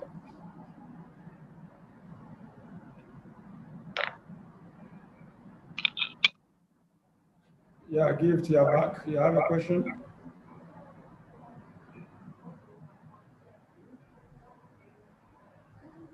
Yeah, Gift, you have a question? Yes, I do. All right, let's But have the types of businesses to be considered as listed. Yeah. Are those the only businesses to be considered? No, there are over 12 of them there, so it's not the only one. What type do you have in mind? Uh, I'm running a business already, actually, buying and What kind of business? fashion, actually. Fashion. Jewelry, clothing. All right, you can see it's the first one that we have on the list there. So it's supported. It's okay. But I actually do movie and music production, so I was thinking of going to that angle, but I didn't see anything. Of course, it's supported. Sorry? It is supported also. Okay. Yeah, that's it's an area of arts. We have publishing. We have all of those things. So all that is in the art form. Okay, So, it's as also I already supported. have a business registered as a mega, I also have the production company, Mm.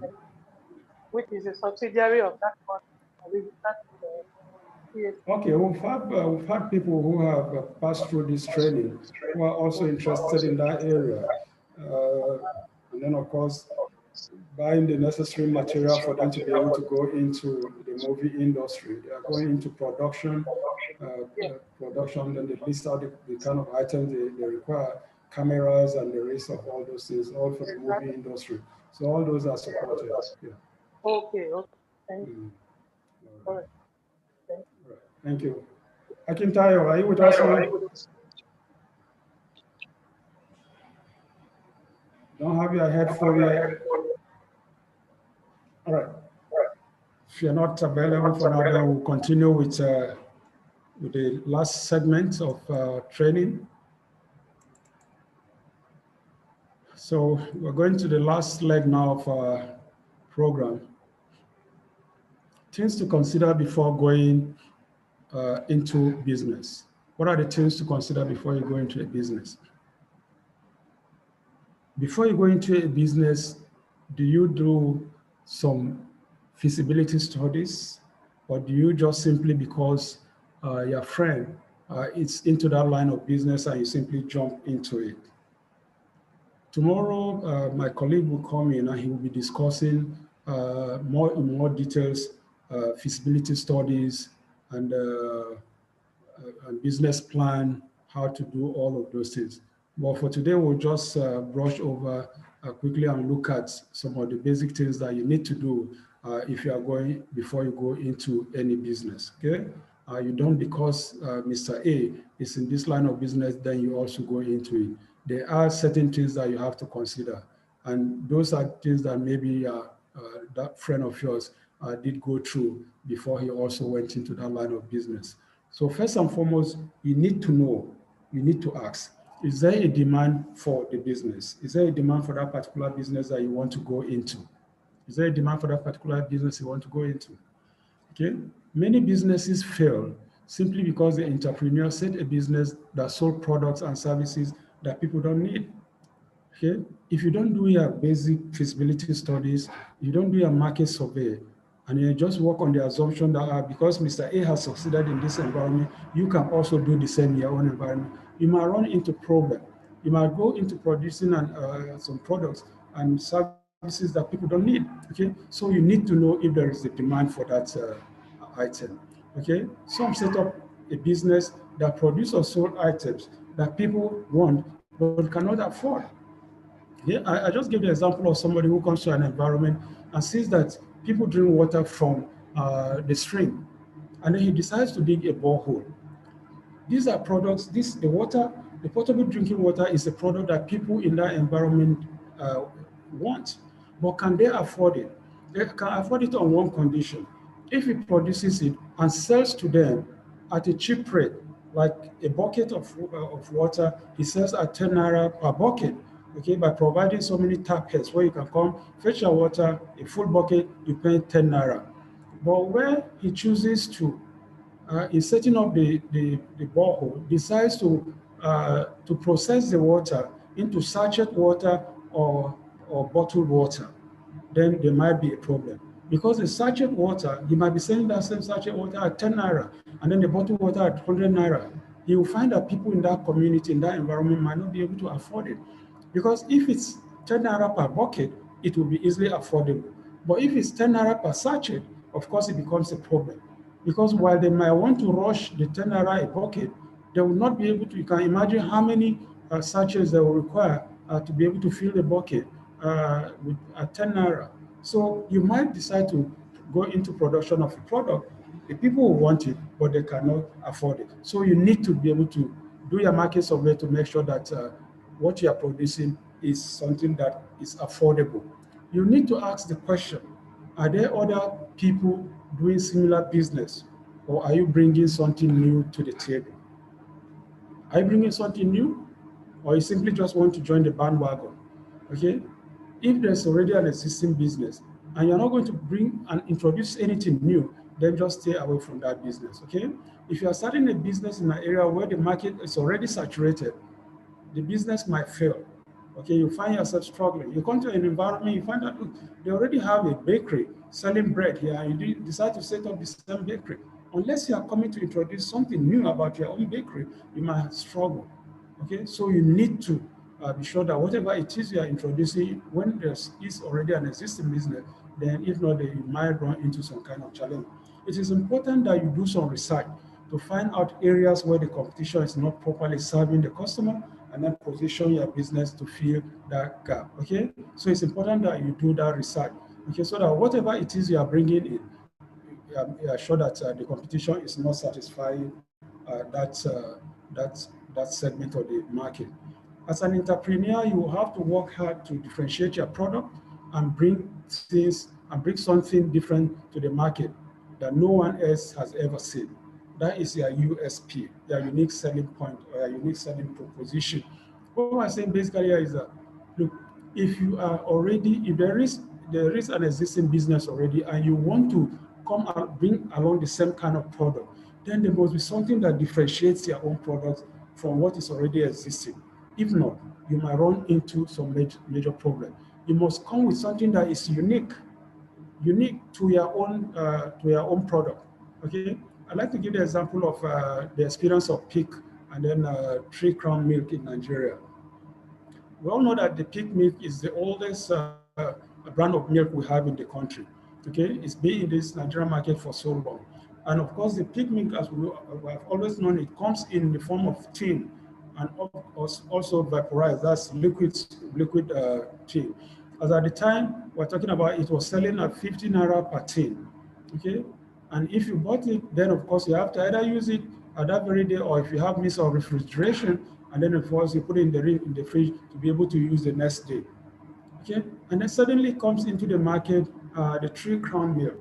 The 3 Crown Milk, I mean, when it came into the market, people were wondering what this one was going to do with respect to competition with Peak.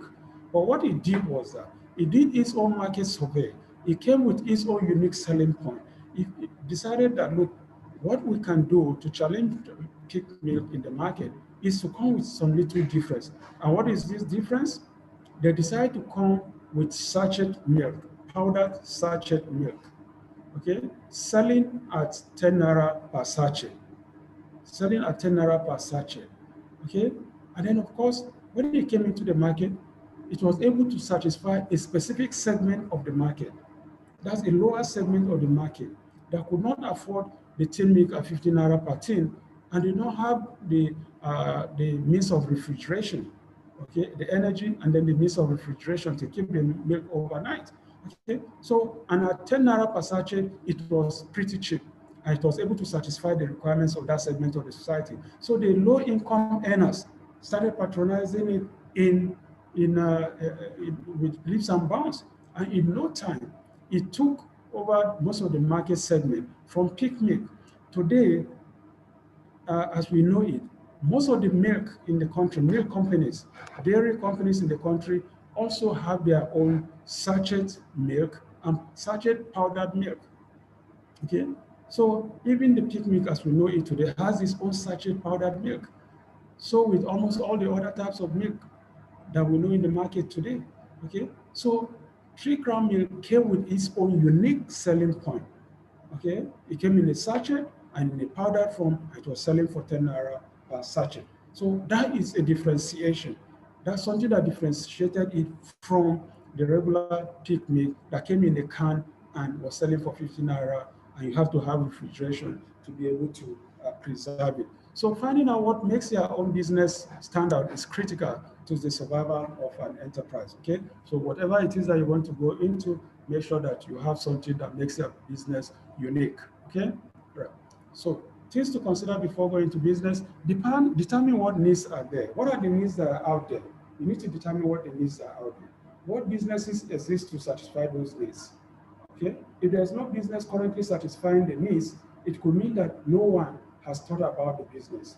Okay? There's not, it means also maybe that there's not enough market for setting up that business to be viable. Okay? Or that the cost of doing the business in that environment could be too expensive. So all of these things are things that you need to determine. Okay? So how do you determine these needs? You need to ask questions. You'll be surprised what you find out about people's needs. How do you ask the question? You might administer simple questionnaire, which people can respond to, or you could use the social media, which is one of the easiest ways of reaching out to as many people as possible today. So these are very, very important things that you need to do to determine what needs are out there. Read journal online sites, or look around and observe. All these are important areas that you can be able to determine what the needs are out there. All right. So next, we'll be looking at the major barriers to starting a business. What are the major barriers to starting a business? Like I said, everything you do in life, you are likely to run into one form of challenge or the other. Okay? Anything that you do, nothing in the world is smooth sailing. The surface is never smooth across the board. It's undulating, comes into these bumps and bounce here and there. So you need to look, you need to identify what the barriers are before you go into any line of business. Okay, let's look at the various businesses, the various barriers that you might run into. First and foremost, money. Money. That's why most of us are in this program today. The most vital resource an entrepreneur needs to start a business, and probably the most critical barrier of starting a business, is money. How much do you need to start? Where are you going to get it from? Okay? Money is very key and critical. Remember, we say it's the missing middle. How do you get it? Where is it going to come from? These are things that you need to determine. Secondly, lack of knowledge. Another major barrier is lack of knowledge. Many small businesses fail not for lack of capital. For some people, it's not money that is the problem. It's the lack of the knowledge. Okay? Some people might have the money for the business, but they know little about that line of business. So it's important that you have some knowledge about that line of business before you go into it. Okay? You need to know when are the peak and then the low seasons of your business. Okay? Are you in a business that has peak season or low season? That's something that you need to determine. Okay, what sudden change in the environment can affect your business? Government policy, taxes. This is another critical area that you have to be very, very mindful of. Government policies continue to change in Nigeria today, and as it keeps changing, that's how it also affects your business. Okay, we are all familiar with how government policies happen. I can always give the example of in agriculture, for example. Suddenly, government at the time decided to ban the importation of maize. Okay, and because of that ban on importation of maize, which happened along the line with those of rice and poultry products, many people took loan facilities to start their own maize farm. Okay, with the intent of filling the gap provided by the maize by the scarcity of maize in the country. But suddenly, poultry farmers started complaining about lack of feeds for their products, for their birds, for their poultry business. And then, of course, government lifted the ban on the importation of maize. Meanwhile, some people had taken loan facilities to be able to access to go ahead and plant maize. By the time the government lifted the ban on maize, maize started coming into the country at cheap rate.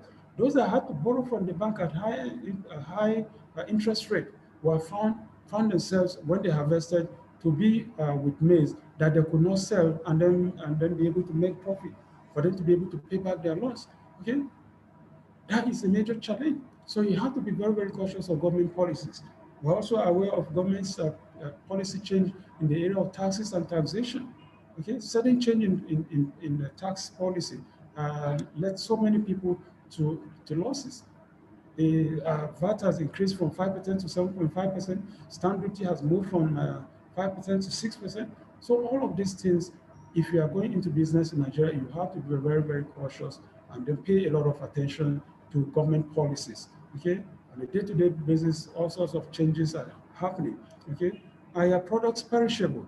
You have to be very, very conscious about that. If your products are perishable, then of course you have to know that you have to come up with a process of preservation, and then if not, you are likely to lose a whole lot of money if you are into products that are perishable and you're not able to get them off your hands, and you don't have off-takers that are likely to buy them off you when you produce. How long does it take to produce your goods? And will it affect your ability to meet your customers' needs? All of these things are things that you need to take into consideration when you are starting a business. Determination. Here, we're saying that you will have to develop the courage of a bulldog and maintain the determination that will enable you to smash through obstacles, as there will be many along the way. If you are starting going into any line of business, you have to show courage. Okay, you have to show determination and dexterity, because if you are the type that the moment you run into any problem, you put your hands on your head and give up, then you know that you are going to run into some challenges. Okay, you need determination to keep your focus, to pick up when you fail or face rejection, because these are things that you are bound to run into. As you're starting a business, you are likely to run into those kind of hitches. Okay, you might fail, okay, or you might face rejection. But when that happens to you, don't give up. Find new solutions, find new strategies on how to go about that line of business. Because if you turn your back and then put your hands on your head, then you are going to run into a whole lot of problems. Okay, determination is very, very key and important. It's a long haul, like we say. Entrepreneurship is a long haul. It's a marathon, not a short distance race. Okay, because if you give up immediately, that means you are not ready for that business at all. So you need to show determination, the courage of a bulldog to keep fighting on. Okay, fear. Fear is one of the greatest barriers to people starting a business. Fear is a major challenge facing people. In Africa, we have not been able to overcome fear. It's a major problem for us in Africa, in Nigeria. We are a people of superstition. We fear the dark. We fear the unknown. Okay?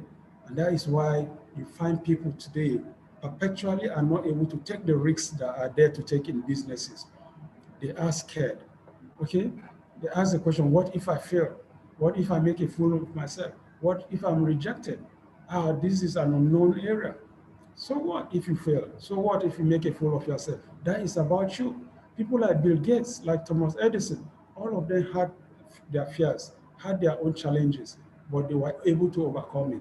I told the story of the Wright brothers, who, when they started their airplane, people laughed and scoffed at them, to the extent that they had to leave and relocated to France, okay, where they continued, where they had better reception and were able to continue with producing their planes. Okay, Bill Gates, for example, was rejected by IBM, who thought it was not possible to have microcomputers on the desks of people. But Bill Gates had the vision that in the next decade, we should be able to produce microcomputers that will place on every desk in every American office and every home in America. Okay, but IBM said it was not possible. Today, that is the greatest regret of IBM, turning down Bill Gates. Thomas Edison, who created the electric bulb, tried it more than 10, 11 times before he succeeded on the 12th time. Honda cars, for example, Honda in Japan, they laughed at them when Honda started. But today is a major brand in the world today. So you are bound to face some of this kind of rejection or failure, but don't ever give up. The Western world has overcome fear. That is why they are able to send people to space. They're able to send people to the moon. Today, the next point of adventure is the Mars, and they're already sending a hovered craft to the moon, exploring the moon. to discover whether there is water, whether it's habitable, and whether it's a place that human being can be able to move to. That is how much the Western world has been able to do with overcoming fear. But that's something that we haven't been able to overcome in Africa. Just to climb Zuma Rock has been a problem for us in Africa. Okay, they built a hotel beside it as a source, as a part of tourist attraction. But to want up to not a day, nobody has stayed in that hotel. It is run down today. If you are going to around Zuma, you see the hotel by the right there. It's supposed to be a 5-star hotel, but not for one day, despite all the money furnishing that was put in the place. But out of superstition, people have not been able to use that hotel till today. Not too long ago, some Americans came and climbed Zuma Rock, but no Nigerian has been able to scale that rock because of fear. So until we're able to overcome our fear, we will not be able to make any inroads at all the way we are going. Okay, another major barrier, main barrier, is lack of support. Many small businesses lack support in the critical areas of need, such as funding. You find that financiers are not willing to show up for small businesses. Those of you who are in this business, I'm sure you must have approached some people who you think are major financiers, who you think have the money to be able to support you. But you'll be surprised they will turn you down and say, no, I don't have the money, even when you know and you see them spending money on a day-to-day basis on new ventures. Okay, legal and regulatory support. This is another major area small businesses face in trying to start their own businesses. Okay, today we hear a lot of talk by the government about the ease of doing business. They are changing the regulations in CAC that made registration of companies a whole lot easier now. They are able to do it within 24 to 48 hours without necessarily going through a lawyer. Previously, it used to take up to 3 to 6 months or thereabout. But these things have been made a lot easier now. By Thursday, my colleague will come in and discuss business law with you, and then he'll be able to brief you more on the legal and regulatory areas where you need some support and need some advice in starting your own business. All right. So now we're on the last leg of this paper, sources of funding for small businesses. What are the sources of funding for small businesses? You are in this program today because you need funding. And one of the sources of funding, of course, which you have identified is loans. Okay, the Agsmeis loan scheme. And that's why you are in this program, because you want to access the loan scheme. So that is one source of funding. But let's look at the other sources of funding, which we'll line out here. Equity, we have equity loans, grants, cooperative society, cooperative loans, crowdfunding, and the rest. So these are sources, various sources of funding. Let's look at them one after the other. Equity. What's an equity? An equity is an investment made in the shares of a business. It is made with an understanding that the investor will get a return on their investment and appreciation on the capital that they have invested. So each time you go to the stock market, Nigerian stock market, for example, and buy shares in a business, what you are doing is you are buying equity, okay, in the business. Okay, there's a line of business, you go to the stock market, you say, no, this is a viable investment, this is a viable business, and you buy out of the shares, which has been floated. That is equity, okay? Equity is a good source of funding for entrepreneurs, as it is more long-term in nature and gives the entrepreneur enough time for the business to take root. What it does is that if people buy equity in your business, what it is doing is that it gives you time to be able to invest in that line of business, and then develop the business to such an extent that by the time it matures and becomes to yield, that is when you now begin to pay people back in the form of dividend, or in the form of dividend for the money they have invested in that line of business. Okay, equity funding can come from various sources. It can come from savings, it can come from partners, it can come from investors, it can come from family. We all know what savings is all about. Let's look at the various sources of equity. We all know what savings is all about. Savings, of course, are monies that we're able to set aside from our own earnings, from our own businesses, so that on a rainy day we can be able to invest and then be able to at least do some other businesses or grow their line of business. Savings are not easy whatsoever. If in a country where the minimum wage is 30,000 naira, I don't know how much an individual who wants to save will be able to save. But then savings is, it takes a lot of effort. It's important. It takes a lot of effort. It takes discipline and sacrifice to be able to put money aside. Even people with who are on minimum wage of 30,000 will find them in cooperative societies, and they're able to save maybe something like 5,000 naira out of the 30,000 naira, and then they're able to live on 25,000 naira. So that is what saving does for you. It calls for a lot of effort. It calls for a lot of discipline for you to be able to set aside money for your business. Okay, so it's important that we learn that habit. Partners can also bring in their savings as part of the equity. If you have people, friends, who want to partner with you because they think the business idea you have is viable, they will be able to provide the money to support you. And of course, the terms and conditions will also be stipulated.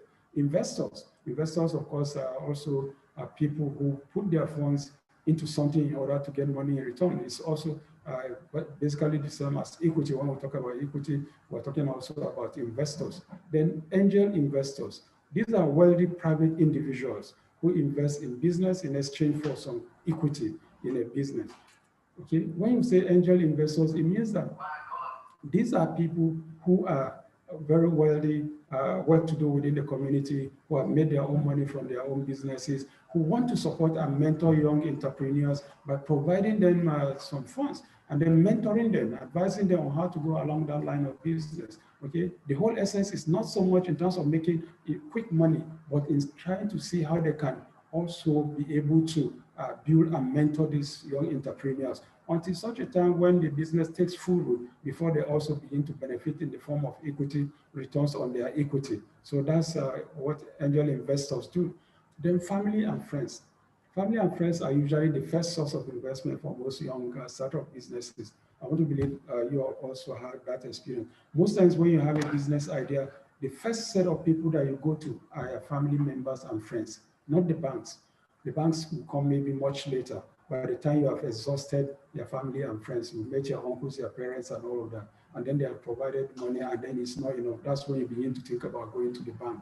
But family and friends are usually the first source of investment for most young startups. And I'm sure that is an experience that you also had. I've had it also with my own family members.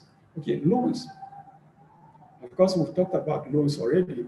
I've talked substantially about loans. What loans are. These are business money given. A business loan is money given to an entrepreneur to finance the purchase of an asset as equipment or to fund business in recurrent enterprises. Okay, we obtain loan. You want to access this loan, for example, now because you want to invest in a line of business, either in terms of buying equipment or in terms of funding or supporting your recurrent expenditure in terms of salaries, utilities, or rent, and things like that. So you acquire a loan for any of those purposes.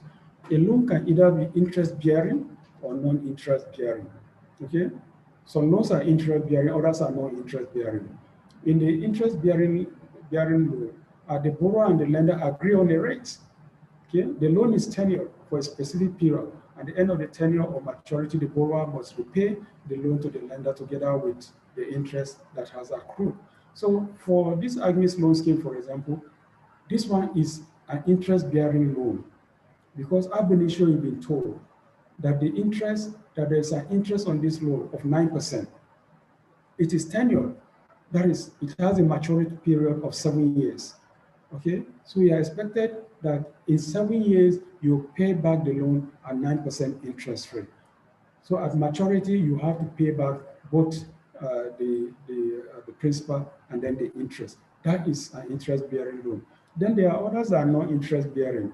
Okay, these are based on Islamic banking principle, where they don't charge interest on the loan. What they do is based on the Islamic banking principle is more of profit sharing. Okay, nobody asks you to pay any interest on it. By the time you finish the business or in the course of the business, the profit that you make is shared between the borrower and the lender. Okay, and if there is a default, there is a default. What happens is that the the assets are sold, and then both the borrower and the lender are also able to share and then share the proceeds, whatever it is that has been able to come out of what has been sold of that business, and everybody goes its different way. That is the principles of no-interest banking, okay? Right. So loans can be accessed from, of course, like we say, banks, commercial deposit banks, or microfinance banks. But like I said earlier, the problem with commercial and then microfinance bank loans are that the interest rates are so prohibitive, so exorbitant, at 26% to 30%, unless, of course, you are going to invest the money in some other things, your ability, your likelihood of making profit out of it is very, very minimal as they may come, okay? Partners, of course, can also give you loan on the basis of an agreement drawn up. Of course, there will be interest element on it. It will also be tenure. So a partner in giving you loan will also have its own terms and conditions assigned to it, okay? Grants. What are grants? Grants are funds given to small businesses by donor organizations. Usually the donor does not retain any interest in the business. However, to ensure that the money is actually being used for the purpose intended, the donor will set up processes to ensure that the project is properly implemented.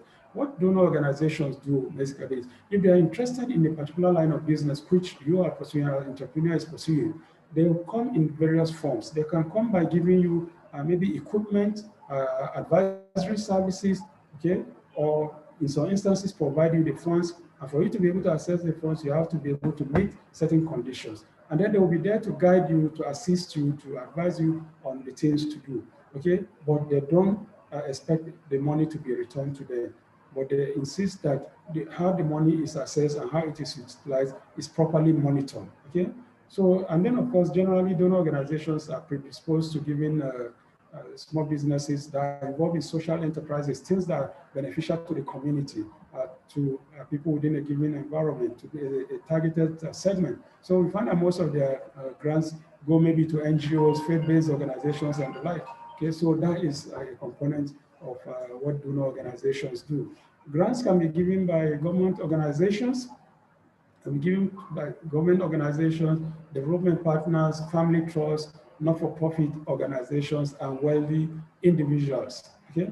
So sources of grants. So these are some examples of organizations that give grants in Nigeria. SMEDAN does, DFID. DFID is a Department for International Development. It's a UK-based agency that gives grants to small businesses in the country, NGOs and individuals. We have the Shell Life Wire funds. This one is derived from the Shell Development Company, the international oil company based in the Niger Delta area. They give these funds, they give these grants to young men and women in the Niger Delta who are interested in starting their own businesses to support their families and friends and community.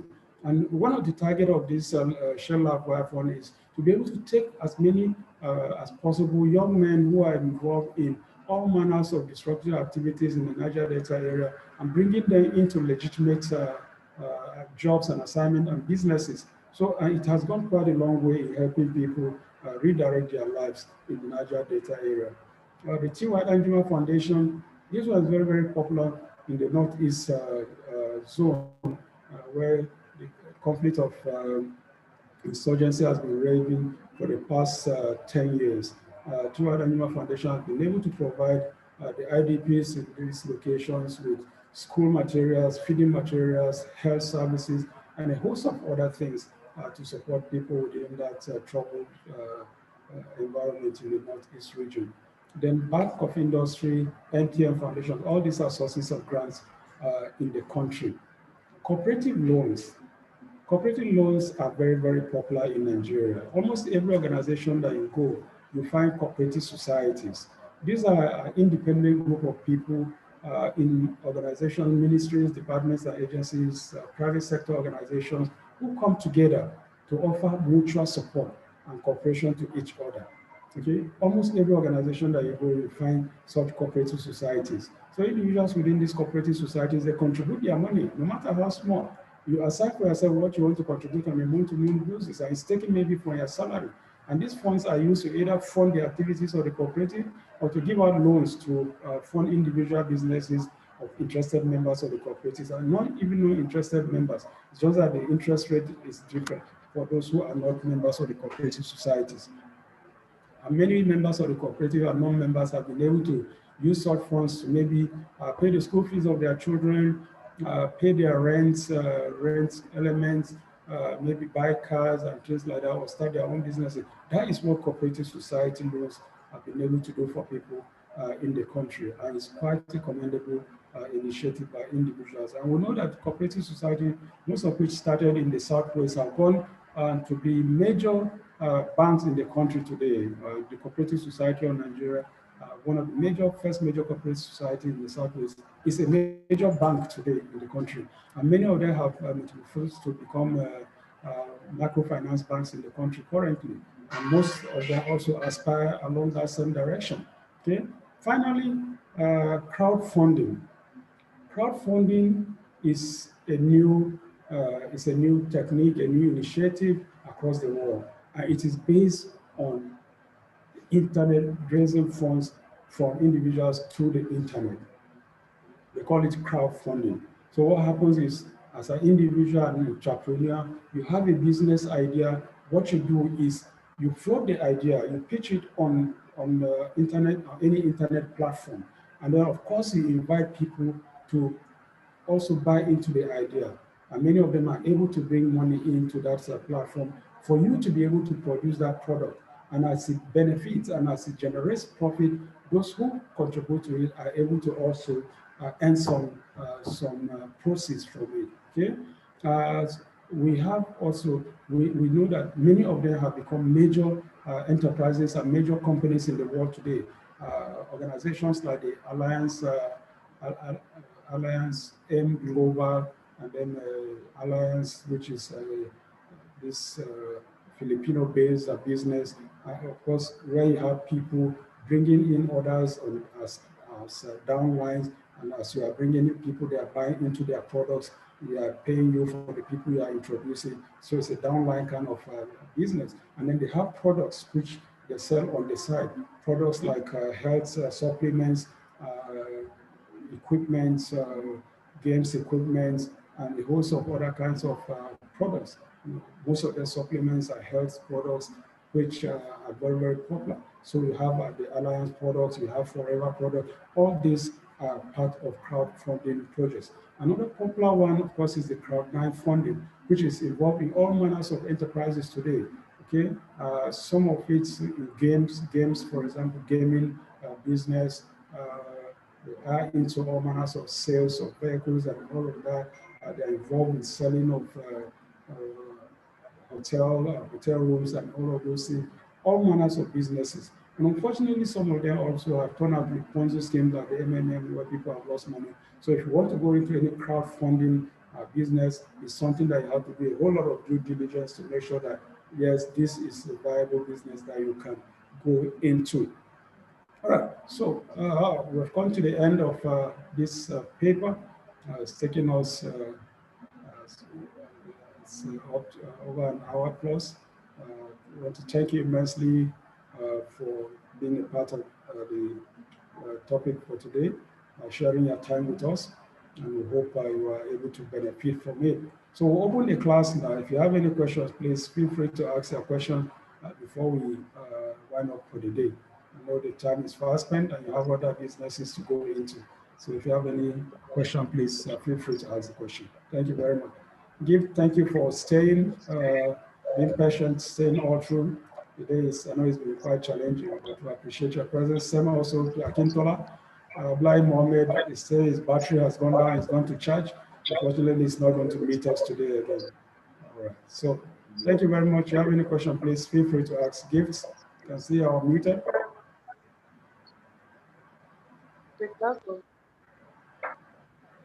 Can I hear you? I think I am already familiar with you. Hello, are you there? Can you hear me? Okay, now. No, I say most of the things there was no question. I'm okay. But where I don't get that, try to get that. Okay, thank you. It's not very clear, but I think I heard what you said. Thank you for. Did you hear what I said? Yeah, not very clear, the later part. Okay, I said Yeah, that the training was very interesting, okay, and they are things I'm already used to. You okay, understand? So I've, been trained in this particular field before. okay, So I am glad to part. So there will be no need asking questions. okay. Thank I'm you. most familiar with them. All right, so what we did was to refresh your mind, right? Yeah. All right, that's good. Thank you for being a part of our day. Thank you so much. All right. Akintayo, are you there? All right. Akintayo is not responsive today, so let me thank you too for staying through. Then I hope you've been able to benefit, like Gift said. Then I look forward to having you tomorrow. Tomorrow will be having my colleague will come in to present feasibility studies and business plan. And then subsequently also we'll be having similar topics and next day, financial planning, basic bookkeeping down the line through until Thursday when we round up because of the Easter break. So having said that, thank you very much for spending a part of your day with us. Have a wonderful day ahead of you. Then we'll see you tomorrow again the same time. All right, bye-bye. I hope you have done your quiz. If you haven't done it, please try it and then you post your scores for us. Let's have a look at it. Thank you very much. You're muted. You're muted. Okay. My quiz is already posted on the chat. Okay, we'll look at it. Thanks. Thank you. All right. Bye-bye.